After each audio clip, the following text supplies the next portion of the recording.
Ladies and gentlemen, welcome back to The Actuality.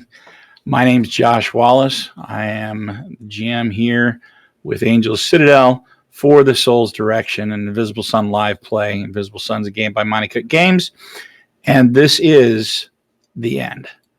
This is the last game. This is the last session. Our campaign is coming to a close, and so we thank you all for joining us on this journey. For those of you that are just finding us now, welcome.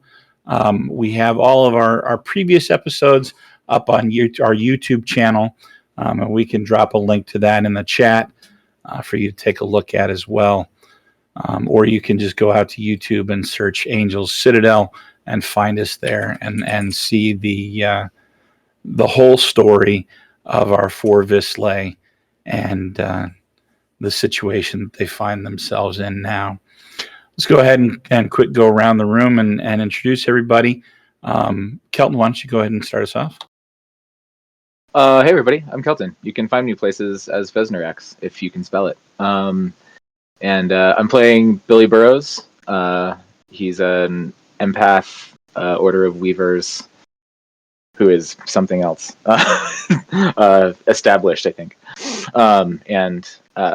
Yeah, he doesn't really exist as anything other than a dream version of himself at this point, which we'll get into maybe.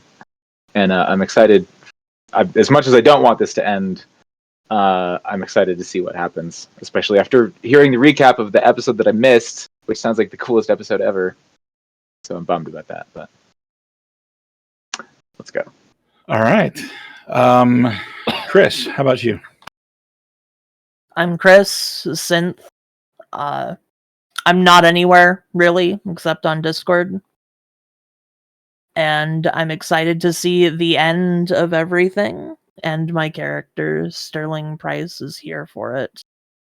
Was once a Vance, is no longer part of that.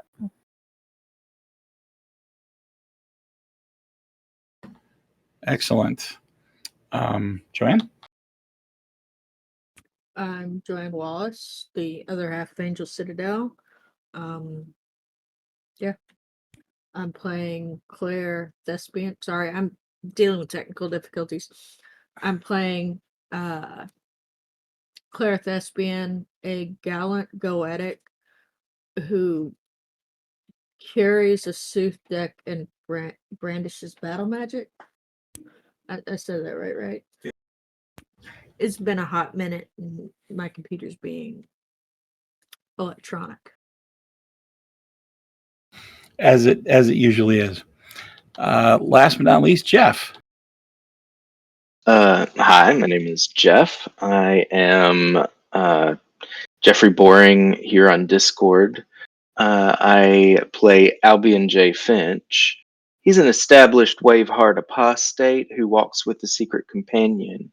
And if you should need to get in touch with him, here's his card. Call him at this number, not this number. That's the old number. I love it, and it's funny that Joanne That gag never gets old. It doesn't, and Joanne and I were actually talking about that gag today. It's just those things that stick with you, right? So, you got Phineas and the Herald is a running gag that we've got with Chris, and I think now there's I'm gonna have to steal that card giving gag for the vampire game. I'm sorry, I might just have to do that. Find an NPC in there that gives you his card. If you need to contact me, you can contact me by phone. Not this number. This is the old number. Easter egg. So, all right. So here we are. We are back in the actuality, and let's see. Who wants to sum up where we're at? This is part 2 of a 2-part finale. Got it. Billy, you weren't here. Jeff, Chris, I can do it based on the notes that you gave us. Hell yeah. for Vesnerax. That's where I am too. Last week or last session, we I love it.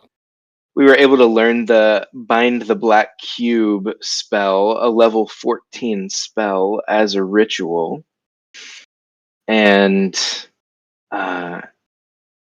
from the Order of Honed Thought, is that where we were when we Yes, learned you were that? in the headquarters of the Order of Hone Thought, but you learned it from the Veridic Knights. Correct. And so from there, we left to the Temple of Vislae herself, following the directions of the something compass, The multiphasic compass. Multiphasic compass. We followed the directions back to Visla's temple, where we performed the ritual to summon the black cube. And inside, we found mirrors, hand mirrors that had that were all cracked into 17 pieces, but were all still firmly attached to the mirror. Each fragment of the hand mirrors reflects a different version of us, a different aspect of characters. Each of the mirrors was specifically attuned to one of us. And once we got that, there was also a piece of paper that said we needed to. It pointed us to the Museum of You. I don't remember what it exactly said, but so we left the Temple of Vislae in Upper Taverswood and headed out in Claire's house Beetle, house Volkswagen. It's bigger on the inside. And when we got near to the Museum of You, and that's in the Reinvention? The Palindrome. The Palindrome, okay. When we got to the to the Palindrome, and we're approaching the Museum of You, the various forces of this war that has reignited were all arrayed. The Deathless Triumvirate, the Tha, the Vespertine were all there to stop us. And the Veridic Knights who came with us waged terrible war against the forces of the enemy. And even Quiss and the Angular Serpentine were there, duking it out. And we made it to the museum. There were several several casualties that weighed our hearts down, particularly Sumner, which Jeff the player insisted upon. We needed some tragedy. But yes, he was torn to pieces by the Deathless Triumvirate. What a way to go. But hey, he's not going to be sniffing anything anymore, which I was going to say, who's going to know what you need? I mean, come on. And so now we have, three of us have entered into the Museum of You, and we await what comes next. Okay. We're going to start with Billy. Billy, you appear in front of the Museum of You, and you see this carnage. There are dead bodies everywhere. There's dozens of Tha. There appear to be demons. You see, I mean, everything's covered in like a black ichor in spots. You see two very, very large beings locked in what looks like a magical battle. One of them has blazing purple eyes, and the other one has blazing green eyes. And you recognize both from the visions that you and Claire have shared.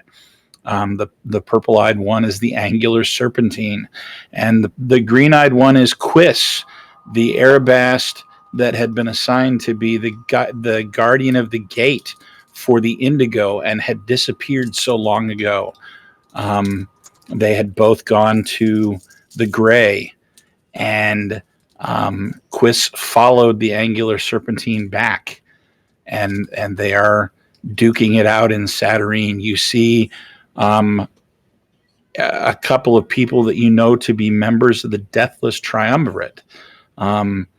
They're about 9 feet tall. They're in robes and masked, and I mean, nobody else in the city is legally allowed to wear this garb, but there's only 2 of them.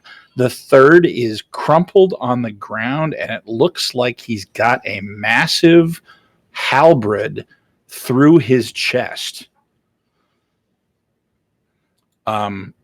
They are facing off against 3 Viridic Knights right now, one of which is Gabrian. One of them is still alive, and Gabrian and the other one are both ghosts, and they're squaring off against the 2 Deathless Triumvirate. And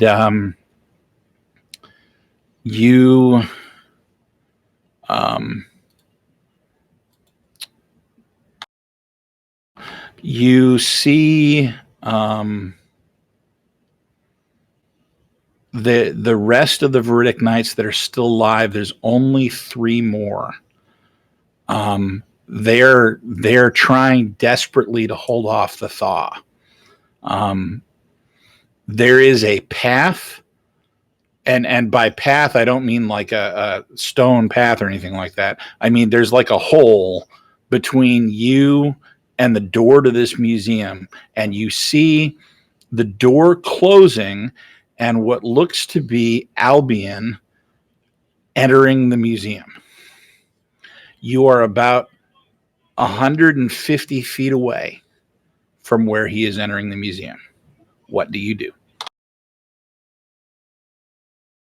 Um,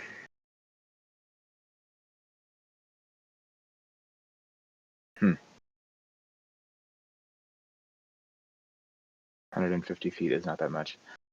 Rather than, I thought about calling out or something, but I don't actually necessarily want to draw attention because this is a shit show. So I just rush toward Albion, toward the door. Okay. When I'm close and I don't have to like yell, I'll be like, Albie. Okay. Before you get that close, the door closes. Okay. Go ahead and make a speed roll. Okay.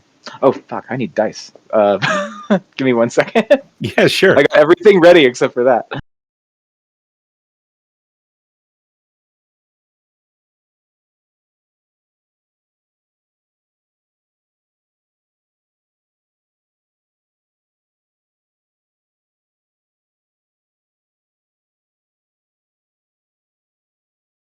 Man, I'm sorry. I spent like hours finding stuff because I haven't used any of this stuff in so long, and I just totally spaced the die. That is an 8, and I'm not putting anything into it. I should have said that before, but anyway, it's an 8. Okay. You make it to about 10 feet before the door, and the thaw finally notice you. It's like they were so wrapped up in what they were doing, you completely walked past them, and they finally notice you, and they rush the building. And you see, locked in battle with the Deathless Triumvirate, Gabrian, okay, turns, and he's holding a spell with one hand, and he turns and he reaches out with the other and clenches his fist, and the ground rips apart. And there's a chasm there about 20 feet across, and he screams at you, "Go."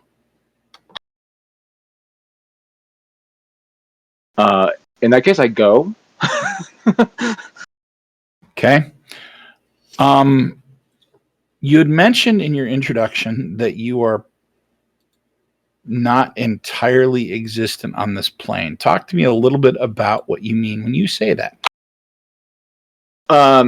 So it's the highest tier forte ability in his forte, and Plumbs the Deeps of Sleep.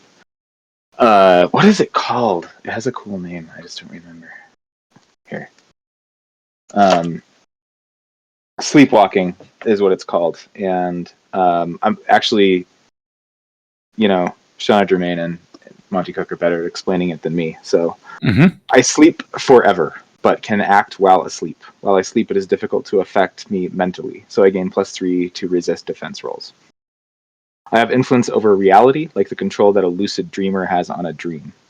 If I die, I actually just awaken, gravely injured, but still alive. I can use any other abilities from this forte, transitioning to the deeps of sleep or back almost instantaneously as a single action, rather than needing, say, 8 hours with treasure from the deeps, etc., etc. Okay. So you run to the door. Okay. Mm-hmm. You jerk it open and you go inside. And as the door closes, you find yourself completely solid. Ew. And we're going to cut from you there. Claire.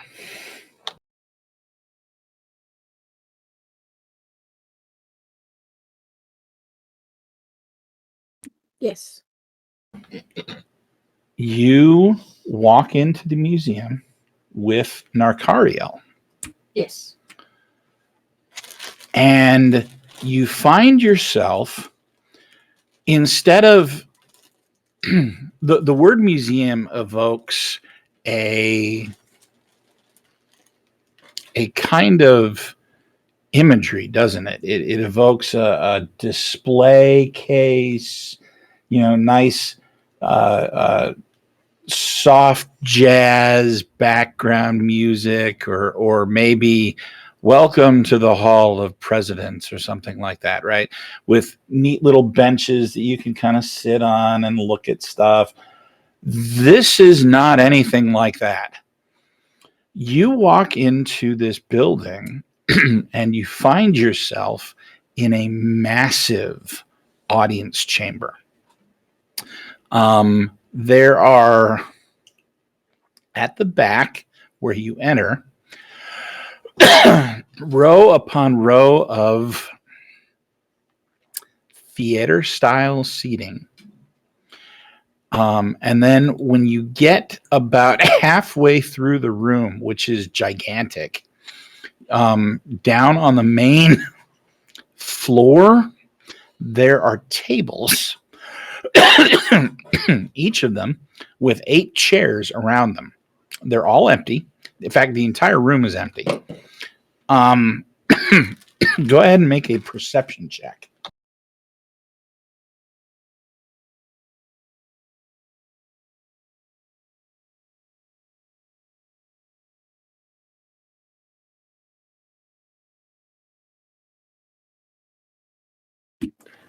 Six.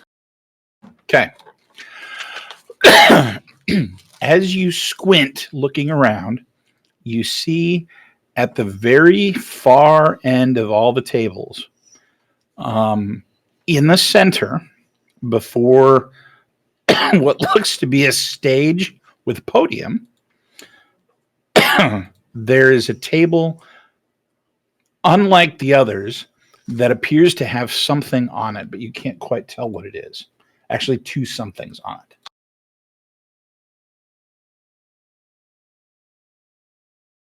Okay, I'm gonna approach it.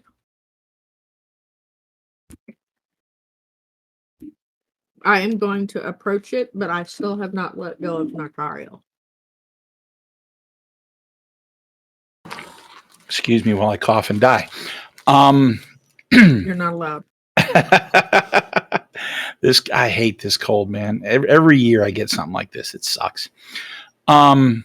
You head towards that with Narcario, and the closer you get, you notice that what the two things on it are, they appear to be place cards.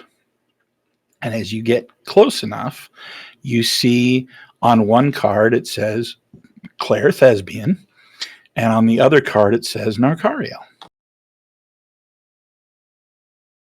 Look, it's your name. I see that. That doesn't make much sense. None of this makes much sense. It makes perfect sense to me. Now sit. Let's see what kind of bullshit we're dealing with today. He pulls out your chair and holds it for you, I'm gonna sit. and then he takes his. And as he does, the lights in the entire building slowly start to dim. The stage remains mostly lit, but as you look around, every single chair, one by one, begins to be filled with some sort of ghostly occupant. They are all faceless, but they all appear to be wearing finery, suits and dresses and cloaks and every manner of fine clothing that you can imagine, you see all around you.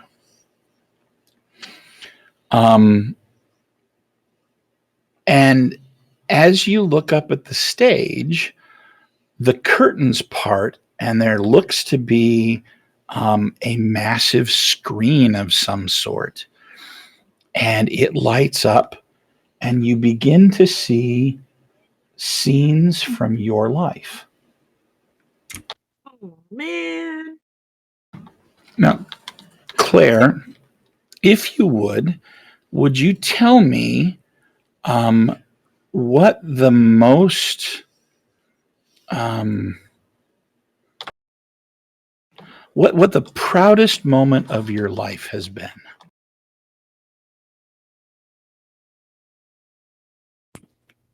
As Claire is sitting there watching it, she's got a disgruntled look on her face. She's having a rough day. She's gonna watch. I remember that my play. We were still off Broadway, but that was my play. That was the first big sellout I ever had. We had 5,000 people in that auditorium. It was fantastic. They did such a good job. And as you watch that scene plays out, and you're filled with a warmth, that pride that you have, that pleasure that you take from watching not just other people enjoy your creation, but other people acting out your creation and working with you on your work, is justified and is good. And that your job, your chosen vocation has meaning and is a part of you. Now, if you would, please share with me your saddest moment.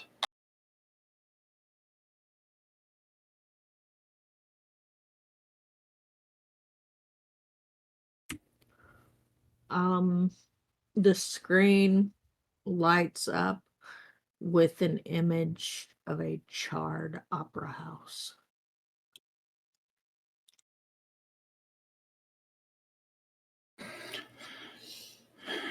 You see Sterling enter that vision and trying to comfort you, and you see the thaw carrying off the neighbor that lived next to you, the one that was trying to export the ghosts that worked in your theater. And the charge remains. You watch the tears streaming down your face, and you realize that grief, that too, is a part of you, and will never be taken away. That what you felt for that opera house, what you felt for those ghosts, what you felt for that life that you had was real, and that it too is defining who you are and who you become, and will never be taken away from you. And then if you would share the moment that changed Claire's life.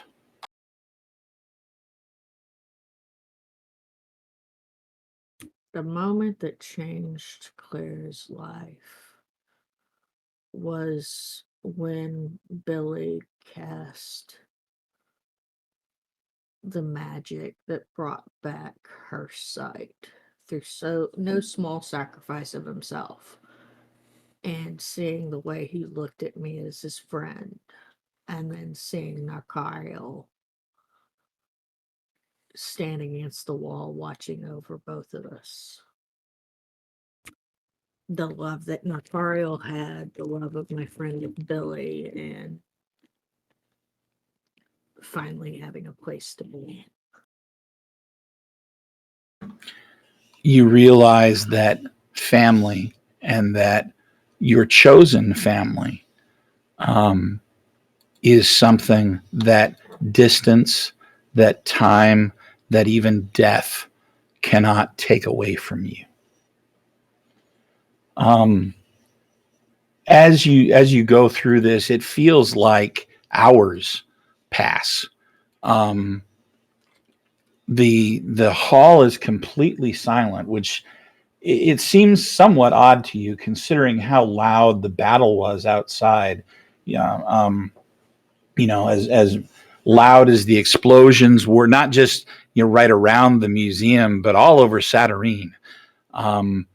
The museum is deathly quiet, and everything is focused on this presentation.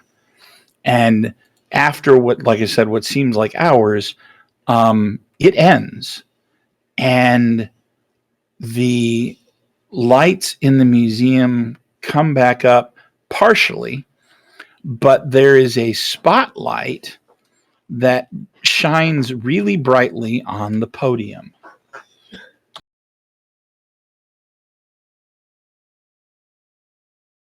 Okay. I'm going to look around, seeing nobody moving. I'm going to get up and approach the podium. Okay. You walk up to the podium. And about halfway there, Narkariel gets up and, looking somewhat curious and somewhat almost concerned, like he's being tugged along or something like that. He follows you, and you get to the podium, and there is a single sheet of paper that that's on, right underneath where the microphone would be, right? And that sheet of paper reads Claire Thespian's acceptance speech. And that's all it says.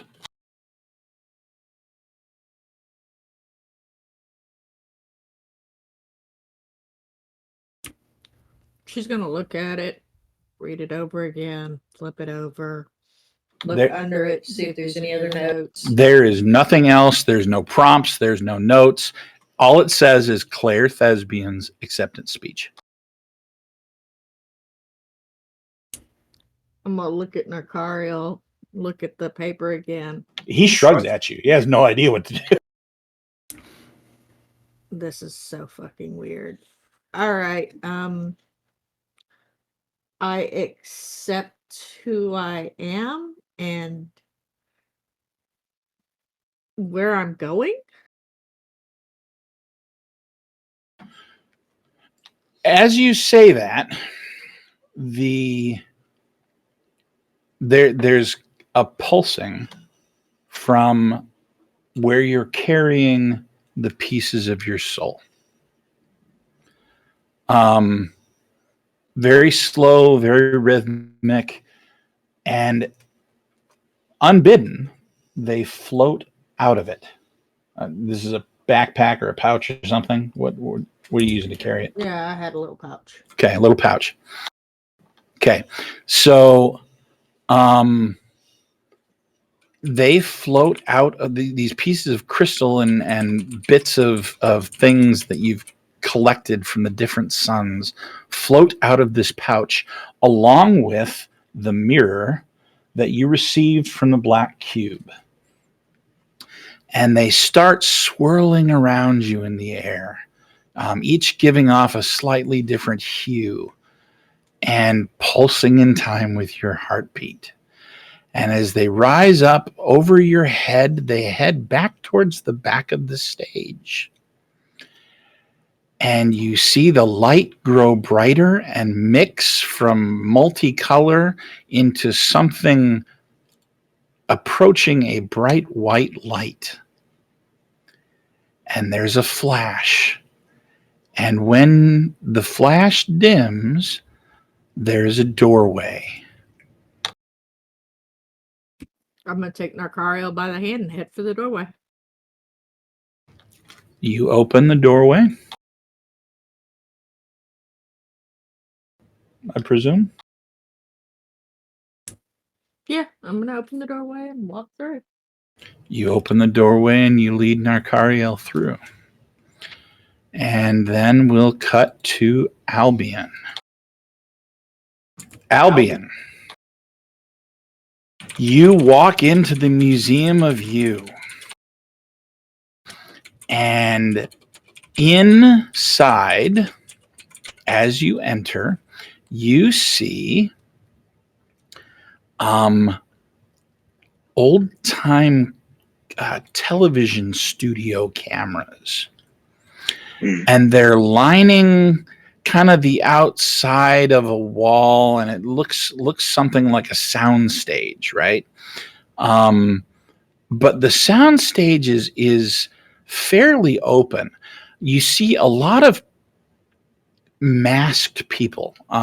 It's almost like you walked into a masquerade ball, right? Everybody is wearing some sort of finery, but their faces are all covered. And as you look through the faces, periodically, you see one that's wearing a mask designed to make them look like you.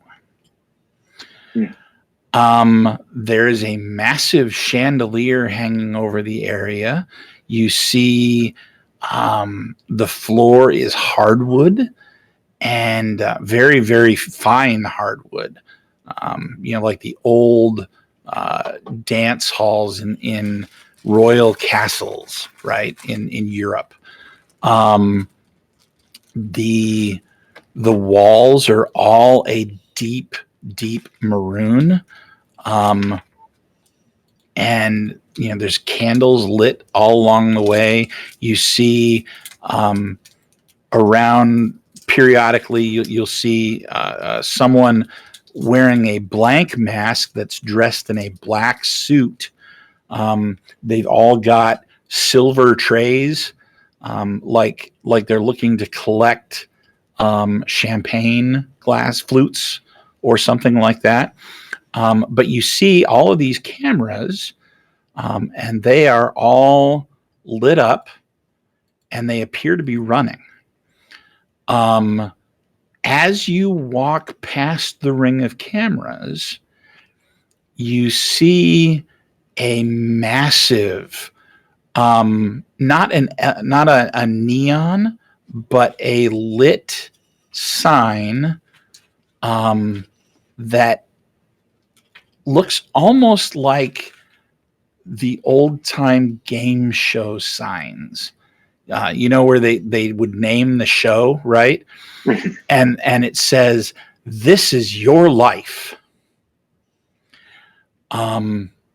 Reynard, who has been on your shoulder this entire time, hops down, calmly walks to the middle of the room, turns around, and starts growing. And you see him in similar finery, absolutely dapper. Like, if you imagine what Albion would be interested in a partner, this is it, right? The style, the flair, everything down to a T. Except he's got his normal fox's head. And he kind of smiles at you and he holds out his hand and he says, "Would you care to dance, old friend?"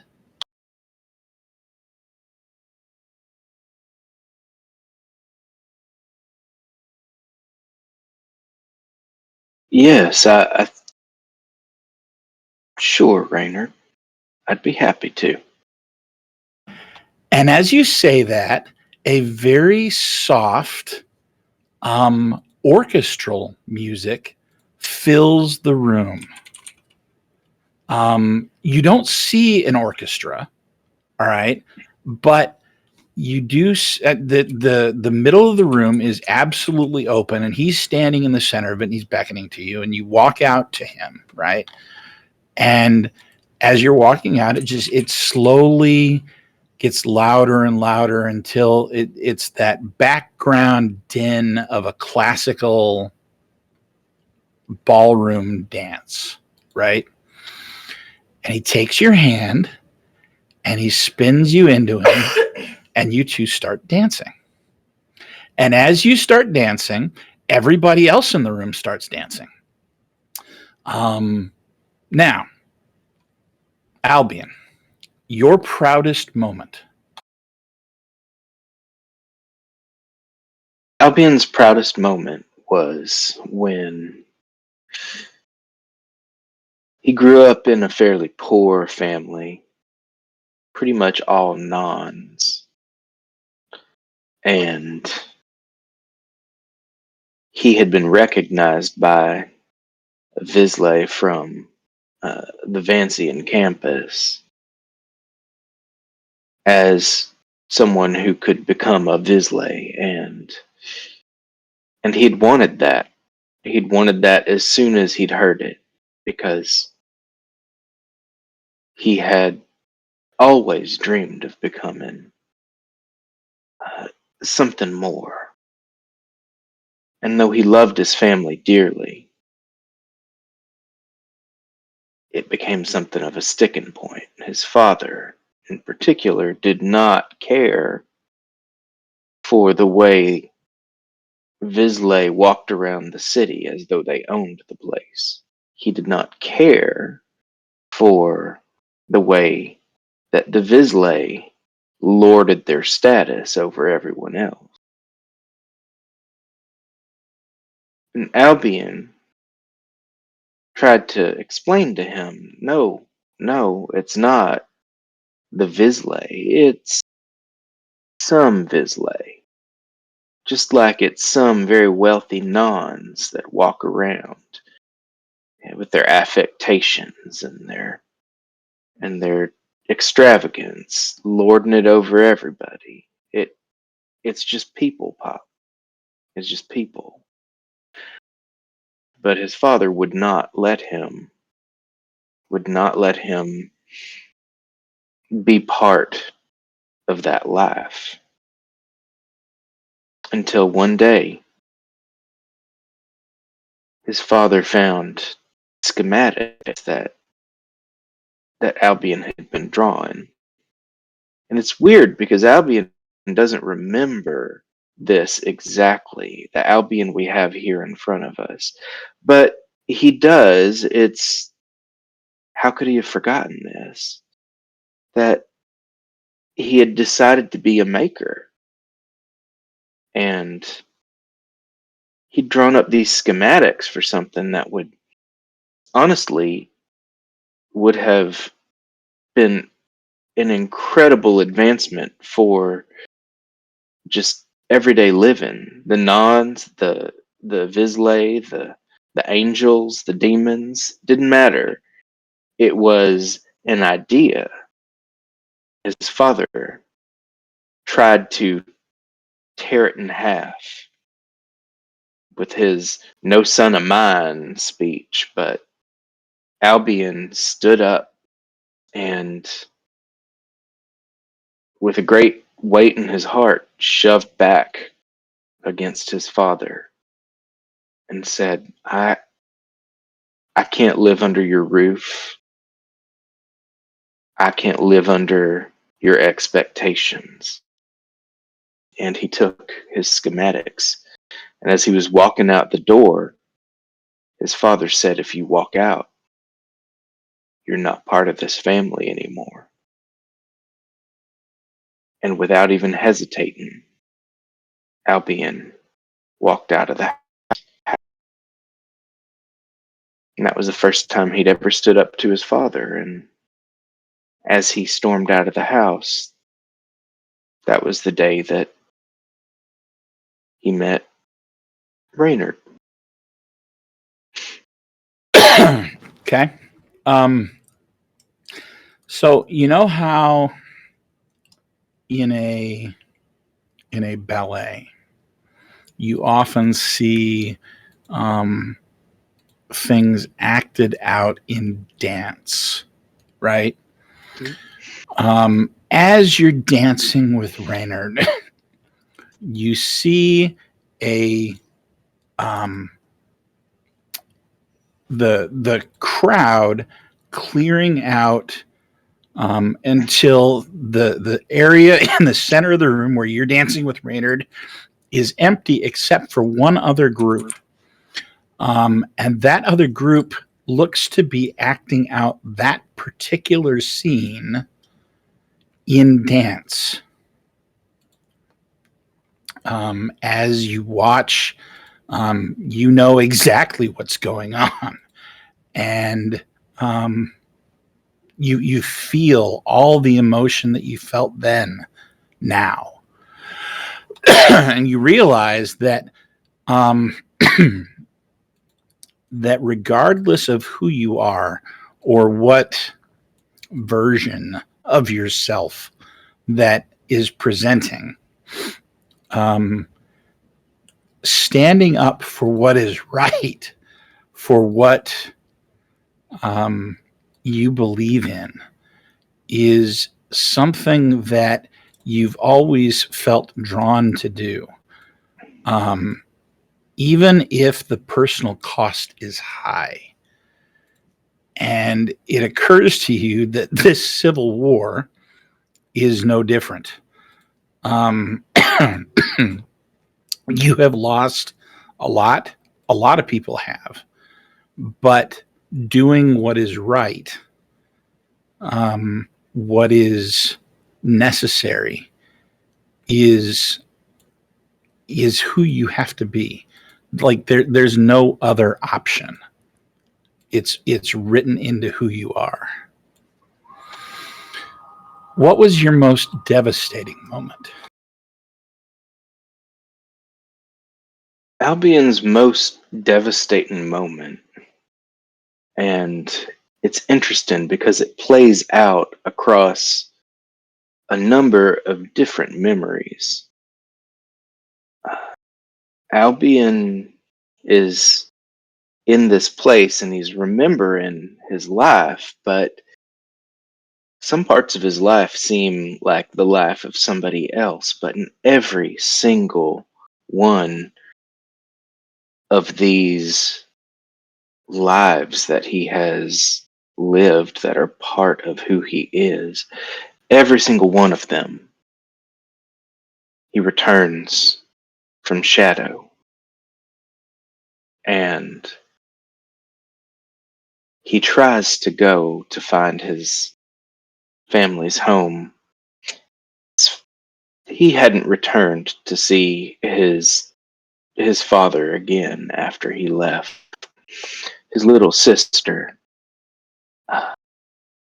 she had followed after him, and she had been the family support that he needed after he left, and she still lived with them, and he wasn't going to let his pride get in the way. And he had heard that Lowerswood was still standing, so he headed that way immediately as soon as he got out of Shadow. And when he got there, he got off the train. He'd ridden through the ruined expanses. He'd seen the devastation. But as he approached where his home had once been, he got to the edge of the lower Taverswood that still stood and realized his home was still several blocks beyond that boundary Into the ruined expanse. into the ruined expanse. And he rushed forward. He had made it maybe 50 feet when somebody came in and tackled him to the ground and told him, "That hasn't been explored. We don't know what's out there. You can't go. You can't go." Even as far out as we were, 50 feet into the expanse, was dangerous. The magics were unstable. There were spirits, there were vapors, there was all matter of wickedness and tainted magic in this place. And I fought and I fought, but I was dragged back. And in the days that followed, I looked and I looked and I looked to see who had survived. And I couldn't find any of my family. People I spoke to said that after the attacks, they knew my family. They knew where their home was, and they said that after the attacks, no one had ever seen them again. And it broke Albion's heart. And it was the impetus for Albion to put all the darkness and all the hate behind him. His anger with his father, with his mother for never sticking up for him, with all of his family really, except for his little sister, had weighed on him, and he pushed it aside and realized that he couldn't be that person anymore. He'd been an ambitious vislae when the war started, and now he realized people were his ambition. He would find a new family, but he always carried that dark, broken piece of himself around. Side question, what was the sister's name? Her name was Clarice.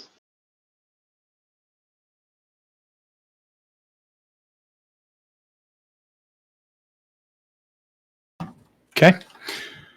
The ballroom shifts, the crowd shifts, the group that had been dancing the previous scene is sort of absorbed back into the mass, and a new one emerges and depicts this scene.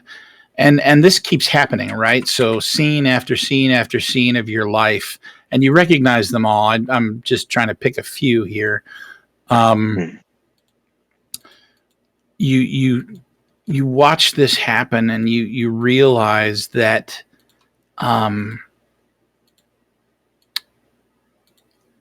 that indeed people are other people, and particularly the connections with other people, correct, right, are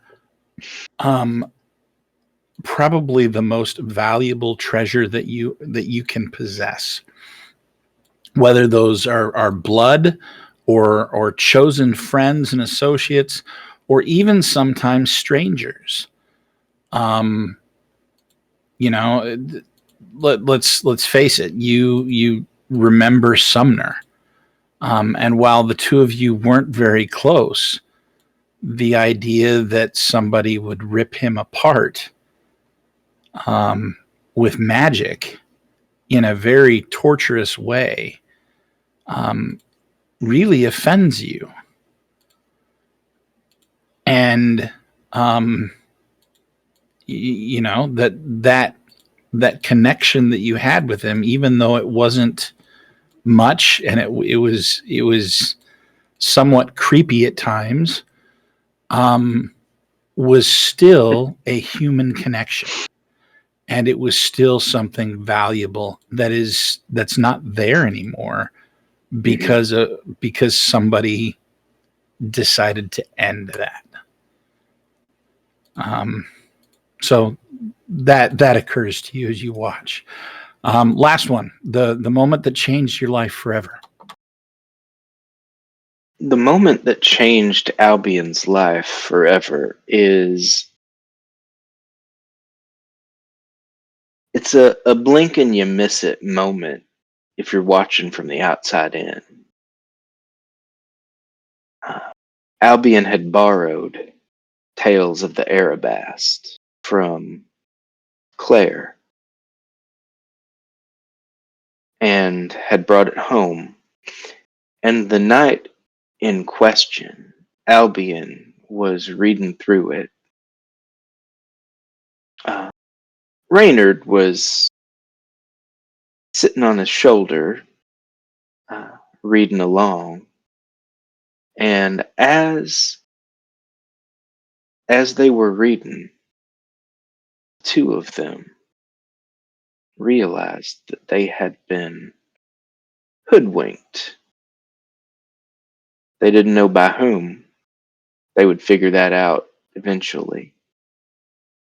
But they realized that the world they lived in, the horrors they saw on a daily basis with the poor and the weak in this city,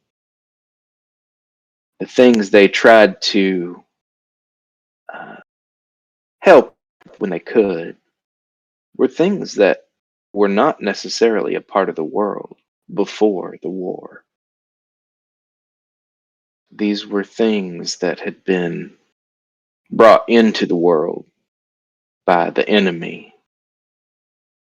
And increasingly, even before Albion came to the conclusion that the enemy had won and that we were living in his hellish reflection of what life had once been like.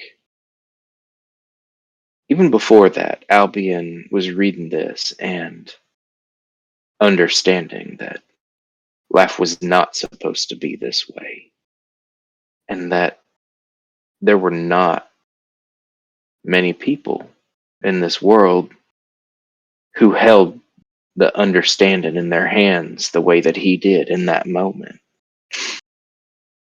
And that was when his resolve hardened.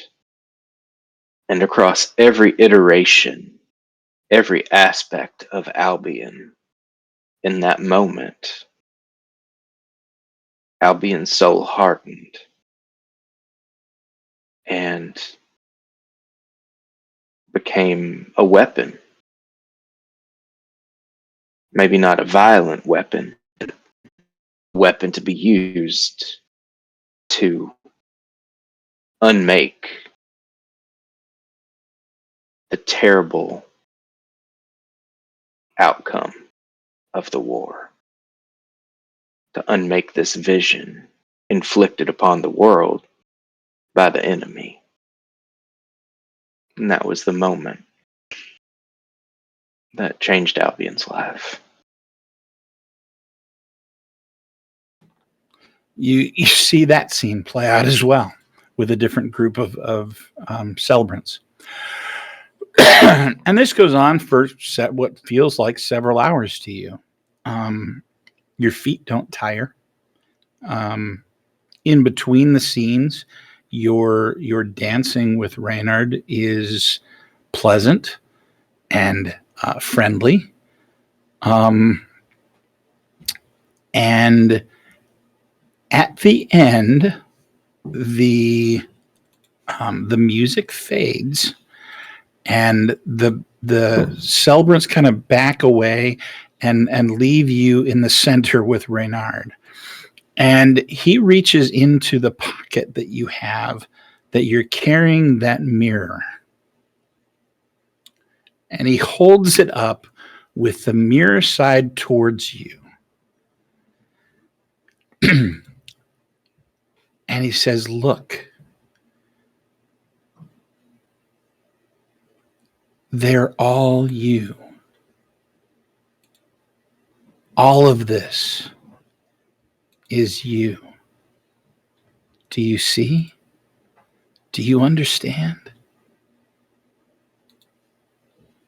Everything is you. And it's as beautiful as it's always been." Take the mirror from his hand, and I look into it. And I look into Reynard's eyes, and I say, "It's incomplete." And then I turn it so that we're both reflected in the mirror. He smiles at you, puts his arms around you and embraces you.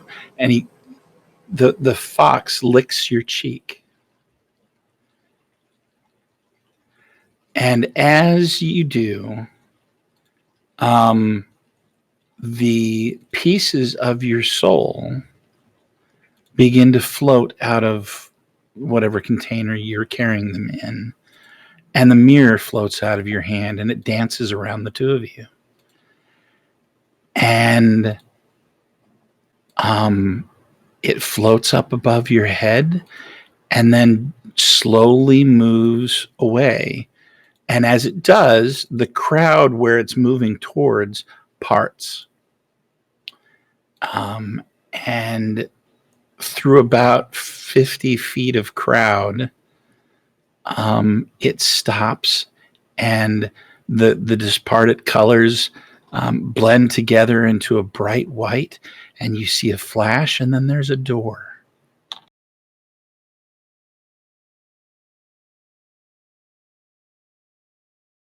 Take Reynard by the hand, and I walk toward the door. And as I open it, I turn to him and I say, "Don't let go." And I step through. You hear him say, "I'll always be with you."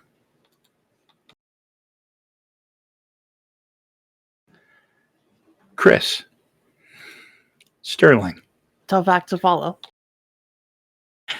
you enter the Museum of You. No kidding. I'm so glad it's you. Oh, I'm saving the best for last, buddy. Oh, shit. All right. You walk into the Museum of You, and it's almost like a scene out of The Shadow. So when you've gone back to The Shadow, you've gone back as a teacher, and you've been teaching advanced mathematics and doing so very well. And when you walk through the door and it closes, you find yourself in what looks to be a large gymnasium. There is, it's that old hardwood basketball floor, right? Full size court. The actual end goals are up. You know how you could raise them, right? They're up, and the entire thing is filled with desks. They're all spaced 2 feet apart, 2.5 feet apart, something like that. And each of them has a chair. There's got to be a couple, 300 desks in here. Easy. One of them has what looks to be an old blue book and a pen.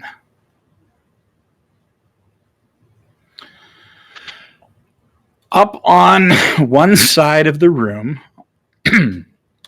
you see the way in a high school type situation, or even some smaller colleges, an elevated stage behind where that goal would be.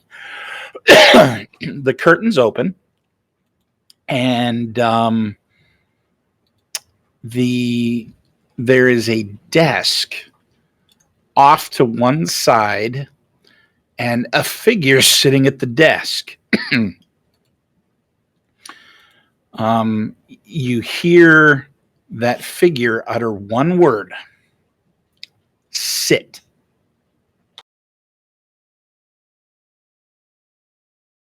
I reach for a bag that isn't there and rush over to the desk, almost knocking the book off the table as I do, but catching it before it falls.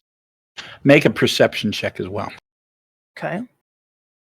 I'll put a bene into it, might as well. At this point, right?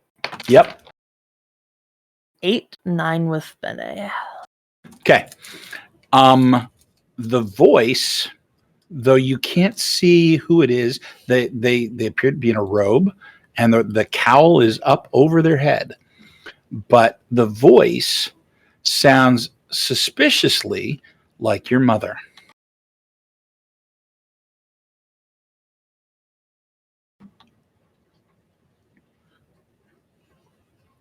You have 2 hours.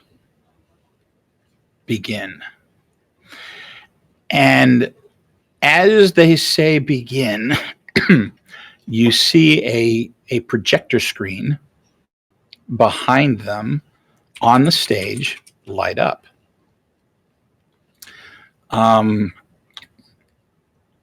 Each image is keyed and says like image A, image B, as it goes through, and each image is a scene of something that happened in your life. Instinctively, you realize that you are to put down in this blue book what you've learned from each of those images. And so you find yourself starting to write. And if you've ever actually had a blue book or a blue book exam, you'll know that they're not very thick books, right? Mm-hmm. They're 10, 15, 20 pages. You're supposed to be able to write a couple of essays and that's it, right? As you're going through this, what you end up finding is that no matter how much you write, there's always more pages. Okay? What is Sterling's proudest moment? So slowly, as I continue writing, my body shatters little by little. First a fingernail, then the first knuckle, then a whole finger, just slowly while I'm writing throughout this scene. An image flashes up onto the projector of a fairly intimate scene in her office, where I stand there, and then the image flashes over closer to her. And she sort of looks down, writing something, looks up and hands it to me. And the third image is her giving her argument as to why I should become a higher tier Vance. Okay. It ends with a small post-it attached to it, saying how proud she is of me. Okay. You realize that as you've progressed as a Vance, and in most of your younger life, that you've sought praise from other people. Most of the time, you would, or other people would suggest that this is self-serving behavior, is narcissistic behavior, is, whatever, right? But you realize that there's really nothing inherently wrong with trying to do something to please someone else. Where that goes wrong is when you do that and lose yourself in the process. And as you're writing, for the briefest moment, you glance and you see your shattered finger, or fingers at this point, maybe. Okay. Probably the whole hand. Possibly the whole hand. Okay. And you realize that you are losing yourself. That is a very poignant visual of you losing yourself while stressing over the approval of others. Your saddest moment, Sterling. There's a slide that pops up that's just pure red. Okay. And Sterling tries to look away from it, but can't. His eyes are just entranced on this red. And in his own head, it's not on the slideshow, as if there were any observers, but in his head, he watches playing out him sobbing, walking up to the Queen of the Red, I believe, or the person who was in charge of the Warden. It was either the Warden or the Queen. The player doesn't quite remember. He walks up, sobbing, saying, "Take it away." And the slide finally changes to her scratching at his forehead, as he completely loses what he was. Okay. And the image trails off into just a completely blank slide, as if the projector was turned off. But it's not. The realization that you have is that sometimes peace is extremely difficult to find.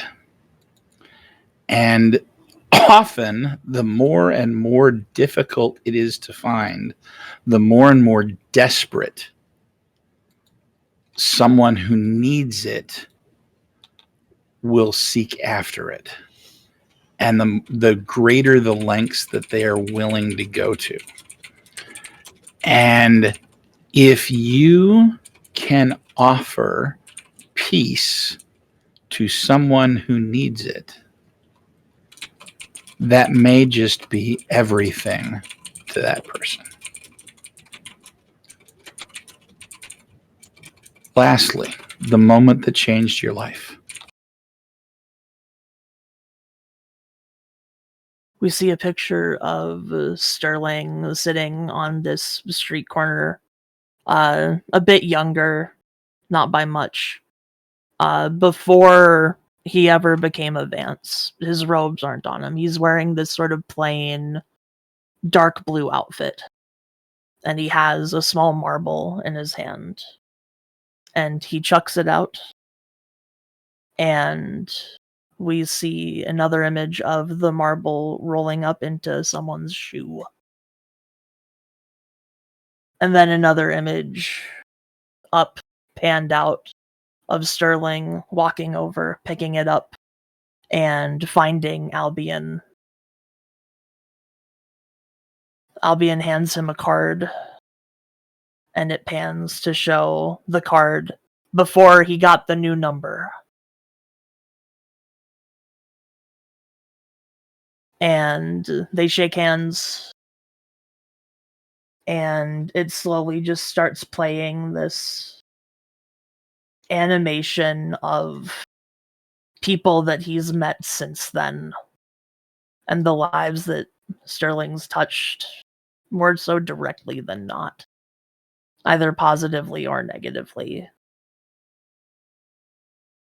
And the very last one is him, Phineas, and the Herald just sort of sitting together with 2 glasses of wine.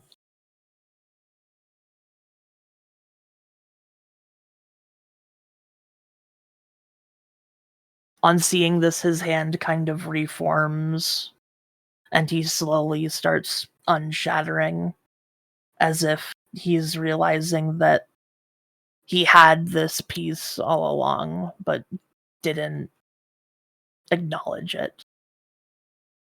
As if he was chasing something that he didn't need to.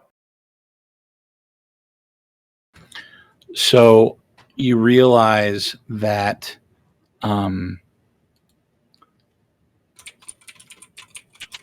we, as individuals,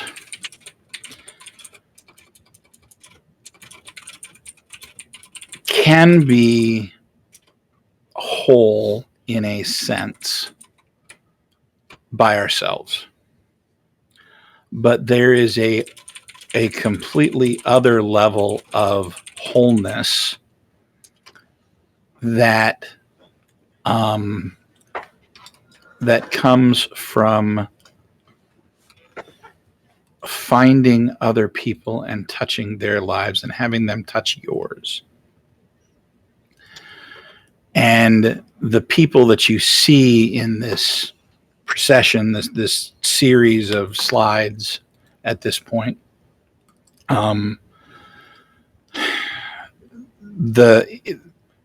the impact that you have made on them and that they have made on you comes to you as you see each one. And as that happens, your shattered pieces slowly reform back into a whole. And this goes on for several hours. You realize that your blue book is now several inches thick. Your hand is somewhat tired from writing so much. The pen, however, has not ran out of ink. And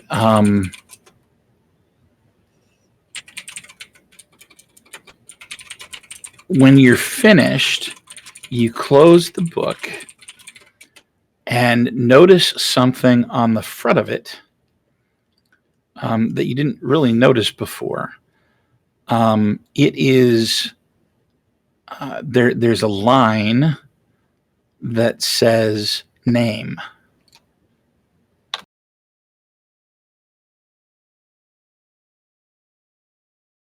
And the line is blank.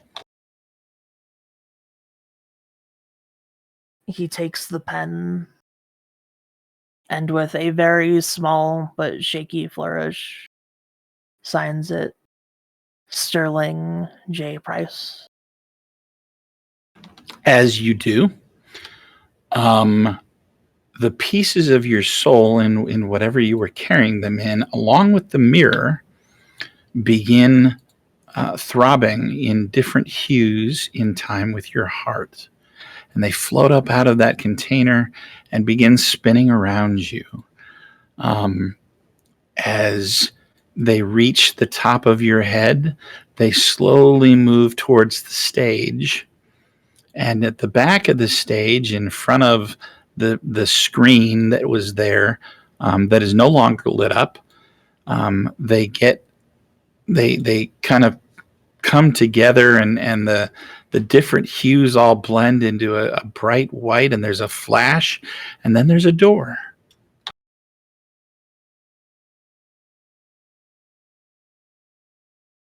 Do I still have the book? The book is gone. Okay. It was there until the flash.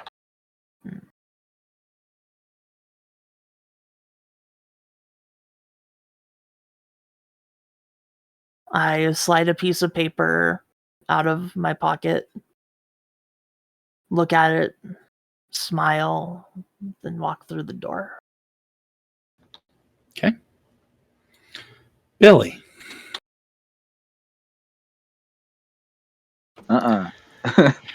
You walk through the door, and when it closes, you find yourself in a jazz club. That tracks. 1920s, tables everywhere.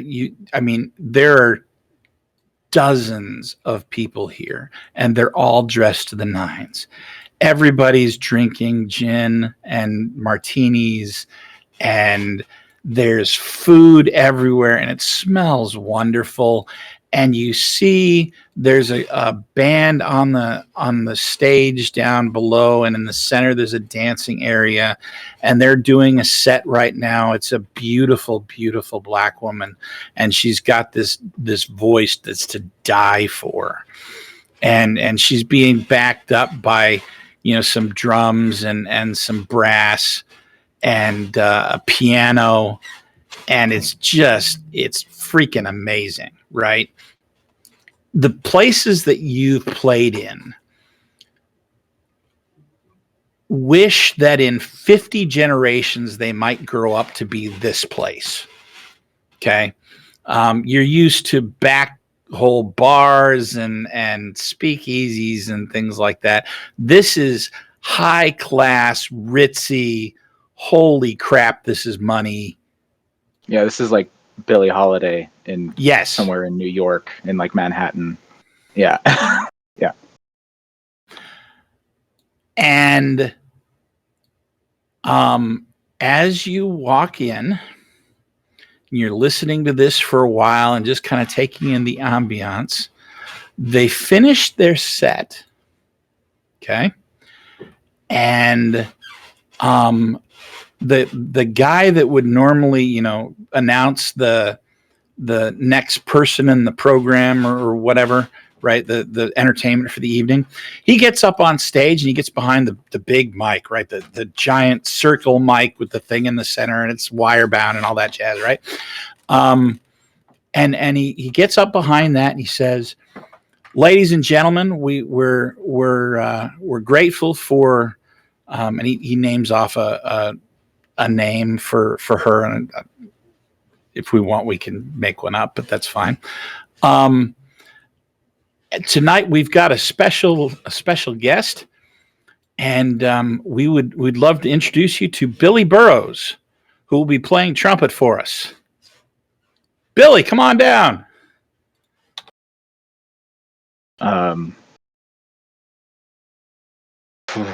Billy is sweating,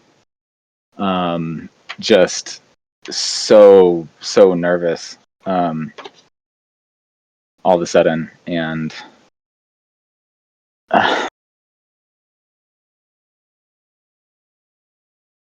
walks down to the stage, mumbling under his breath to himself, "Behind every cloud is another cloud. Behind every cloud is another cloud."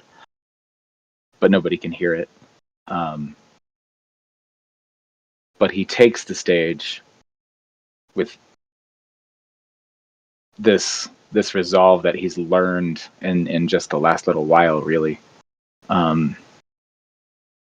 Wipes the sweat from his brow and stands in front of the mic.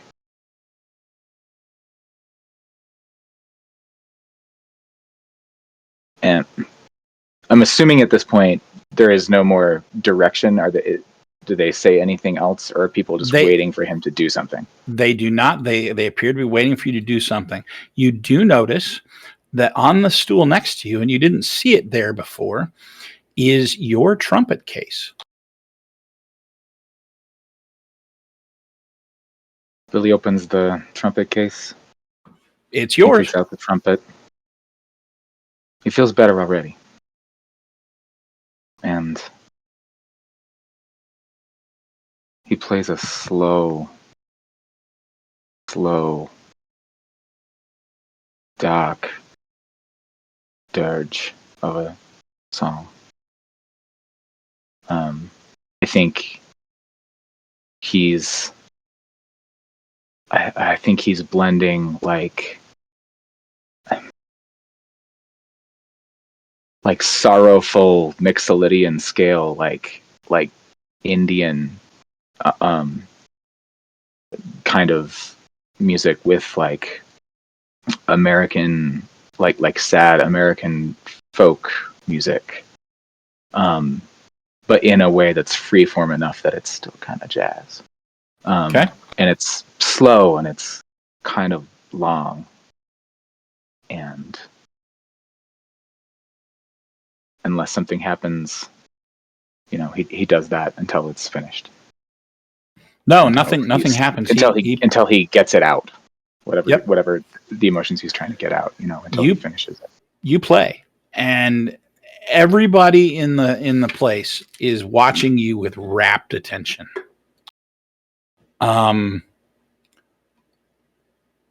By the end of your performance, there is not a dry female eye in the room. Not one. They're all dabbing at it with napkins and stuff like that. Even a couple of the guys. I'm sure that's not insignificant. I want to point out, storytelling wise, because I think every time Billy has played music, almost every time during this entire 2-year campaign, I think he's always woven something into it.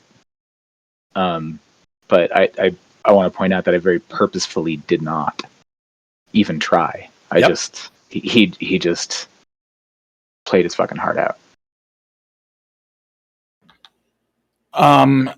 The guy that announces the next act comes out, and he puts his arm around you, and he leans in. He says, "Thank you," and he pulls back and he starts a very slow clap, and that's taken up by the entire restaurant.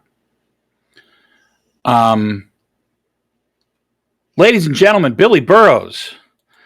And he turns to you and kind of under his breath, he says, "There's someone in the back that wants to see you."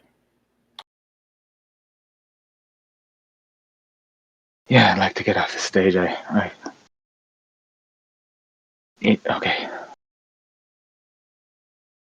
Behind the stage, in the changing rooms, right? Behind the stage, there is a fairly modest lounge area. And as you walk in, are you taking your trumpet, or are you just? Oh, yeah, he's unaware of the fact that he's clutching it like a blankie. That works. Yeah, I don't think he can put it down. Okay. You walk into this lounge area, and inside, you see a gentleman. He's sitting in love seat couch, right? He's wearing a nice crisp gray suit, white shirt, tie. He's got something of a goatee. Hair is slicked back, right? And he gets up as you walk in, and he's got a broad smile on his face. He walks up to you and he sticks out his hand. He says, "Mr. Burroughs, it's an honor to meet you. I'm Jimmy Callan." That's a. Is that your real name? I mean, that's really perfect for whatever this is. It is. It's the one my mother gave me. Well, James, if you will, but Jimmy. And I'm a record agent. Right. Yeah. Sure. We would like to sign you.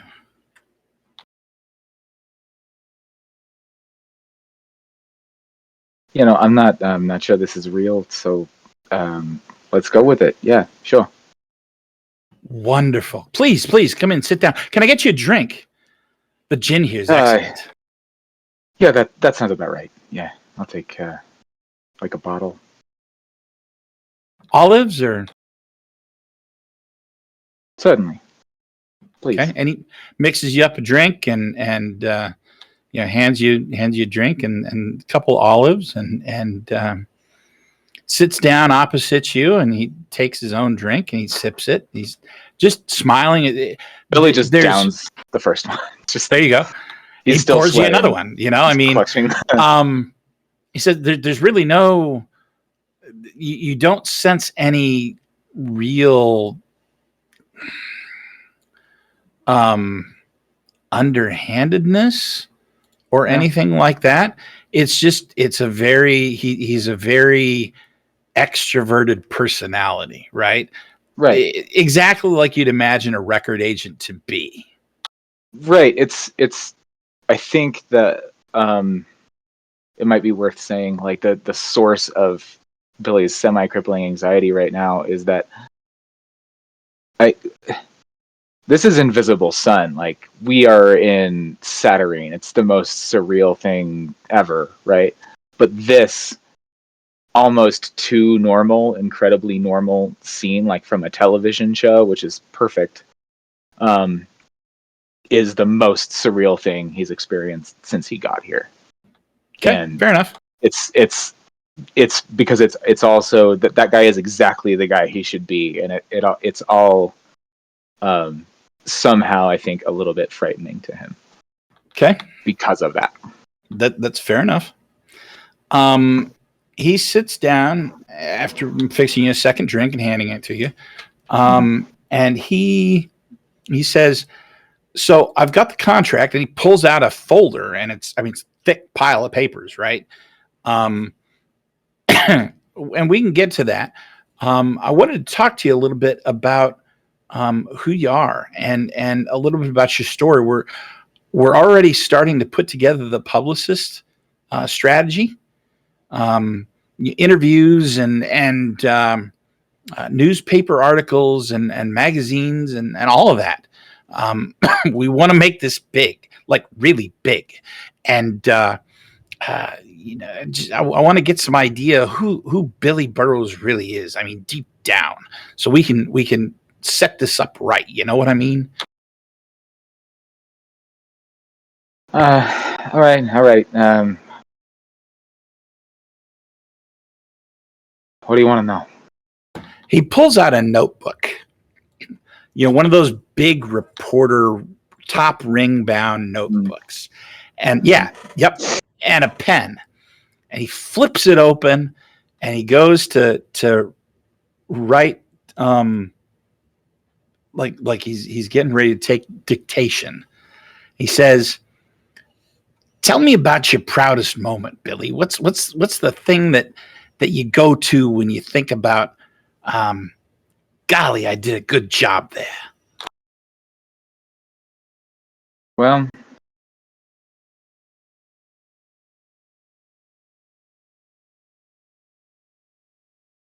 I think I'm gonna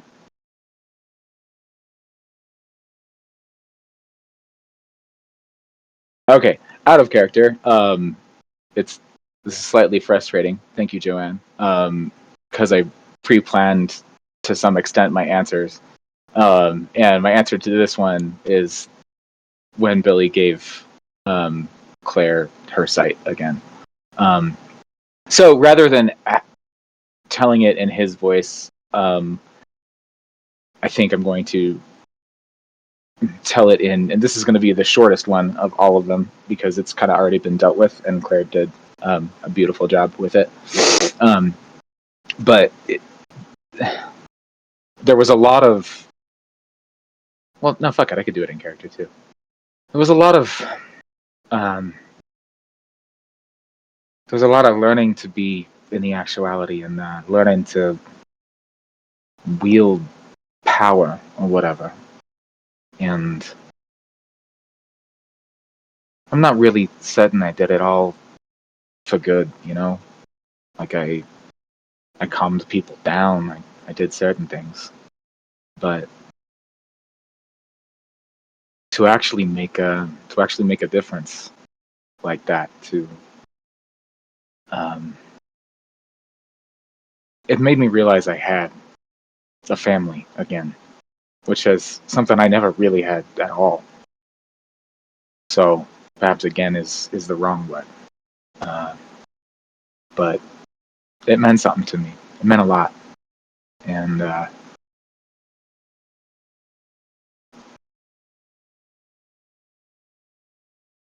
wish I could do more things like that.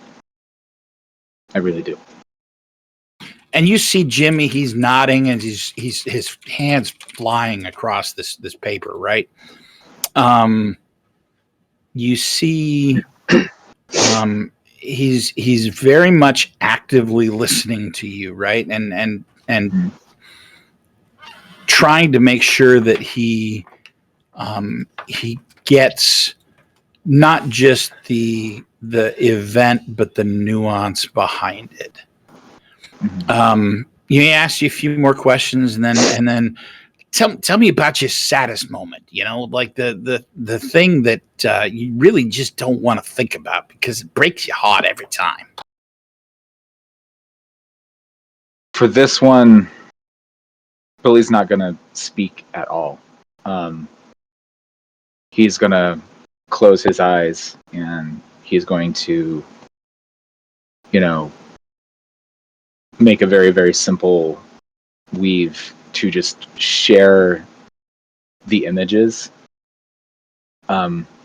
with the reporter here. Okay. And so we begin with all of us. I think we were coming up out of Mentors when the thaw was just the first kind of really big time. Like we saw them very, very early on doing some fucked up shit, but the first time they were really like out there in the streets, they were abducting people. We learned so much. We learned the crippling weight of their totally unchecked power, and we began to understand how many people have just been disappeared, and how broad, how utterly, hauntingly, horrifically expansive the whole thing is. That's just the first image, though. That's sort of the impetus of it. But then, some time later, Billy is alone again. He's in his unexploded bomb stuck in the wall that separates Saturnine from ruined expanses on the other side.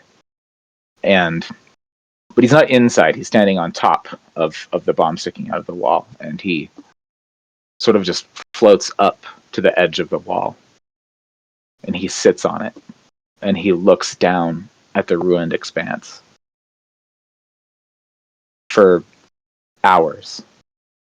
And you see just this burned out, bizarrely melted, like Vandermeer hellscape. And there's this massive looming creature. It's like a sandworm sized snake made of nothing but arms with like a giant infant's head for a face. It's just wailing and squirming through the ruined expanse and just keening. Okay, And I'm gonna be thinking about that all day. Thanks for that. you're welcome. And this is the moment when he puts together. This is the same problem. Like, this is like, I might as well be looking a year into the future by looking over this wall and looking into the ruined expanse. Like, this is where we are heading right now again. It's the moment where he puts that together. And that is more devastating than his awful, awful past in Shadow and everything else, because he's an empath. It's not about him. That's much worse. And it's so massive. It's so big that he can't contain it. He can't contain how awful it is, or define it, or understand it. And I think that's the moment where, I like what Jeff said. Like, that's kind of the moment where Billy became a weapon. That's where that shift sort of happened. Yeah, so that's his most devastating moment. And you see Jimmy, he's scribbling furiously. Periodically he'll stop writing and look like he's drawing something, and then he'll go back to writing. And then he asks you more questions, and this goes on for a while. I mean, these are not the only 3 questions he asks you. He digs deep. It's almost like you're a politician, right? He's making sure that there's no skeleton in your closet or something like that. Like he's going to have to avoid or whatever. But it's also very much about your successes, right? So, when did you learn to first play the trumpet? When did you, what was it like playing in these dive bars that you went, and blah blah blah, right? What's the moment that changed your life, though? I mean, where nothing was the same, where you couldn't ever go back. What did that for you? Bear with me. This might take a second. He does the same thing where he just shares a series of images, like he's just casting it straight to the guy's brain. We start with this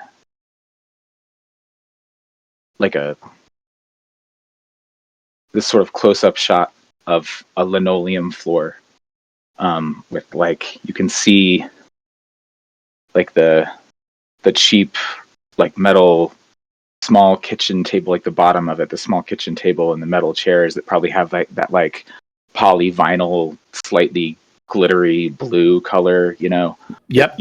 Cheap, like 50s almost looking furniture, but it's older than that. And there's a lit cigarette on the floor, burning and browning the linoleum around it. And the camera is staring right at that, but in the background by the kitchen table, you can see the grease-stained blue overalls of a man and, like, the stockinged legs of a woman sitting in a chair.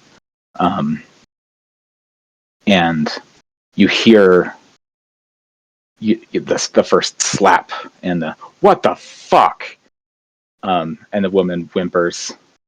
And then we flash back really fast. You see Billy as basically a child. It's nighttime. There's no one in the kitchen but him. And he's going through cupboards and he's finding hidden bottles of booze and, like, dumping them down the sink. And then, like, trying to hide them outside. Flash, flash, flash, flash, flash. When we cut back to the linoleum floor with the burning cigarette, and it's just like, what kind of fucked up pussy are you raising? Slap. You hear the woman crying, and then we just jump cut to a couple of flashes of Billy as a younger person, playing in shitty speakeasy situations, smoke-filled rooms, never really achieving anything. Smash cut again, and we see Billy like strapped to a hospital bed, like tied down to it with those leather straps from every movie ever. And there's orderlies coming with syringes, and Billy is like almost psychotic, just laughing at them, screaming at them, saying things like, the makers of the medicine all say we're looking sick. Give it to me. Fine. And they shoot him up, and he calms down, and then smash cut again, and we're just in his hell, which is like just a House of Leaves maze of badly fluorescent lit, once white hallways that are now just some sort of stained, awful horror movie color. And it's just an endless maze of hallways and doors and hallways and doors, and it doesn't stop and it doesn't stop. And he, at some point, we see him following a rat, and then at some point we see the entity that has appeared in the show a couple of times, named Merlin. It's like a looks like a humanoid figure, maybe, but it's just sort of like it's a cowl or a cape, its entire body covered in creepy feathers, and it has a very like demon-esque like goat head thing with horns, and there's this ominous humming that surrounds it, and we see Billy following it, and then opening a door, and then Billy's in Saturnine, and he's black and white and staticky. And in the background, you can see a diner on a bridge, the bridge in Rive River, and it says Barb's Diner. Cut again, and we know that now this is at least maybe a couple of months in the future. And Billy is happy. He's drinking coffee. He's eating pie at this diner. And he is watching this waitress that he clearly is crushing on, named Veronica. And Barb, of course, animated all the Who Framed Roger Rabbit, is over there in the corner in her pink uniform, smoking cigarettes as a cartoon character. And there's the camera pans up, and in a table adjacent, there's a young boy, like it's one of those diners where there's paper on the tables, like the paper tablecloth and a bunch of crayons. And this boy is just frantically drawing all these little, like, incredibly simplistic, like, creatures. Like, think of like a cartoon drawn like Pac-Man, but with awful teeth, stuff like that. And the things that the child is drawing start to come to life. And at first it's kind of cute, and they're small, and they like run around on people's tables and trip people, and a glass gets broken. And then one is huge and just bites someone in half and like throws half of their body up against the wall, and there's blood everywhere. And Billy is absolutely just like white knuckle, panicked, holding the table, doesn't know what to do.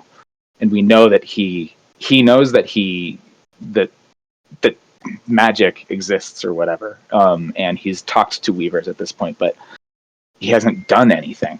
He's tried. And the number of like crazy cartoon monsters like increases and increases until the waitress that he's watching is about to be threatened, and he just shakes and shakes and closes his eyes, and everyone in the entire diner at the same time falls asleep. The drawings are gone. The little boy that was drawing them is asleep. So is everybody else. And that would be the moment. Very interesting. And like I said, he's just absolutely furiously writing. He asks you a few more questions, and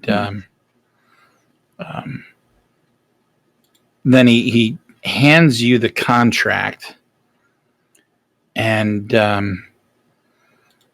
he says, "I'll tell you what. I'm going to leave this with you. I'm going to go. Give my boss a phone call here.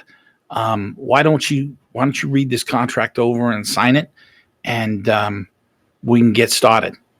I'm thinking we've got like 25 shows booked up all across the country, and we could probably stretch that to maybe 35 over the course of the next 8 months.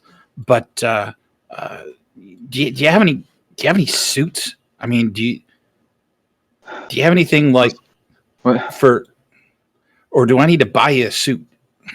What's Oh, wrong with this? we can do that. Is that No. what you got? This is what I wear. Okay. It's what I wear.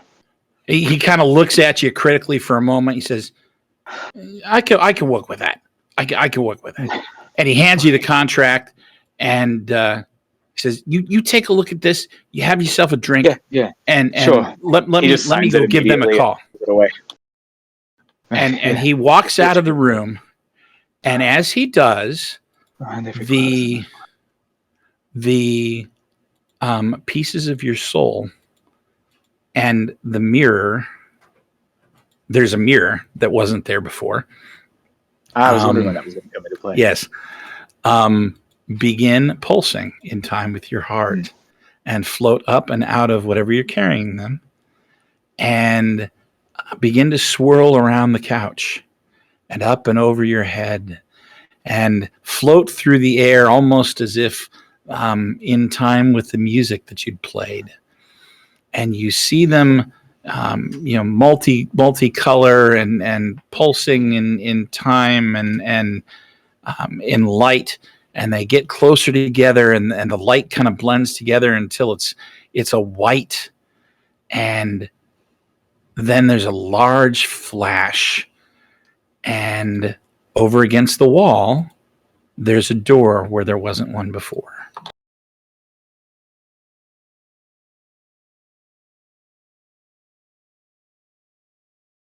Now, Billy has a thing with doors.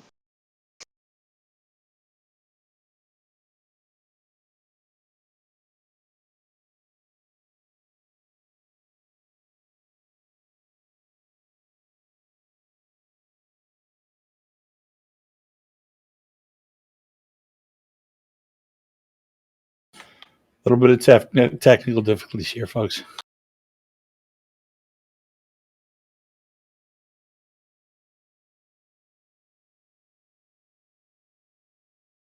All right, go ahead.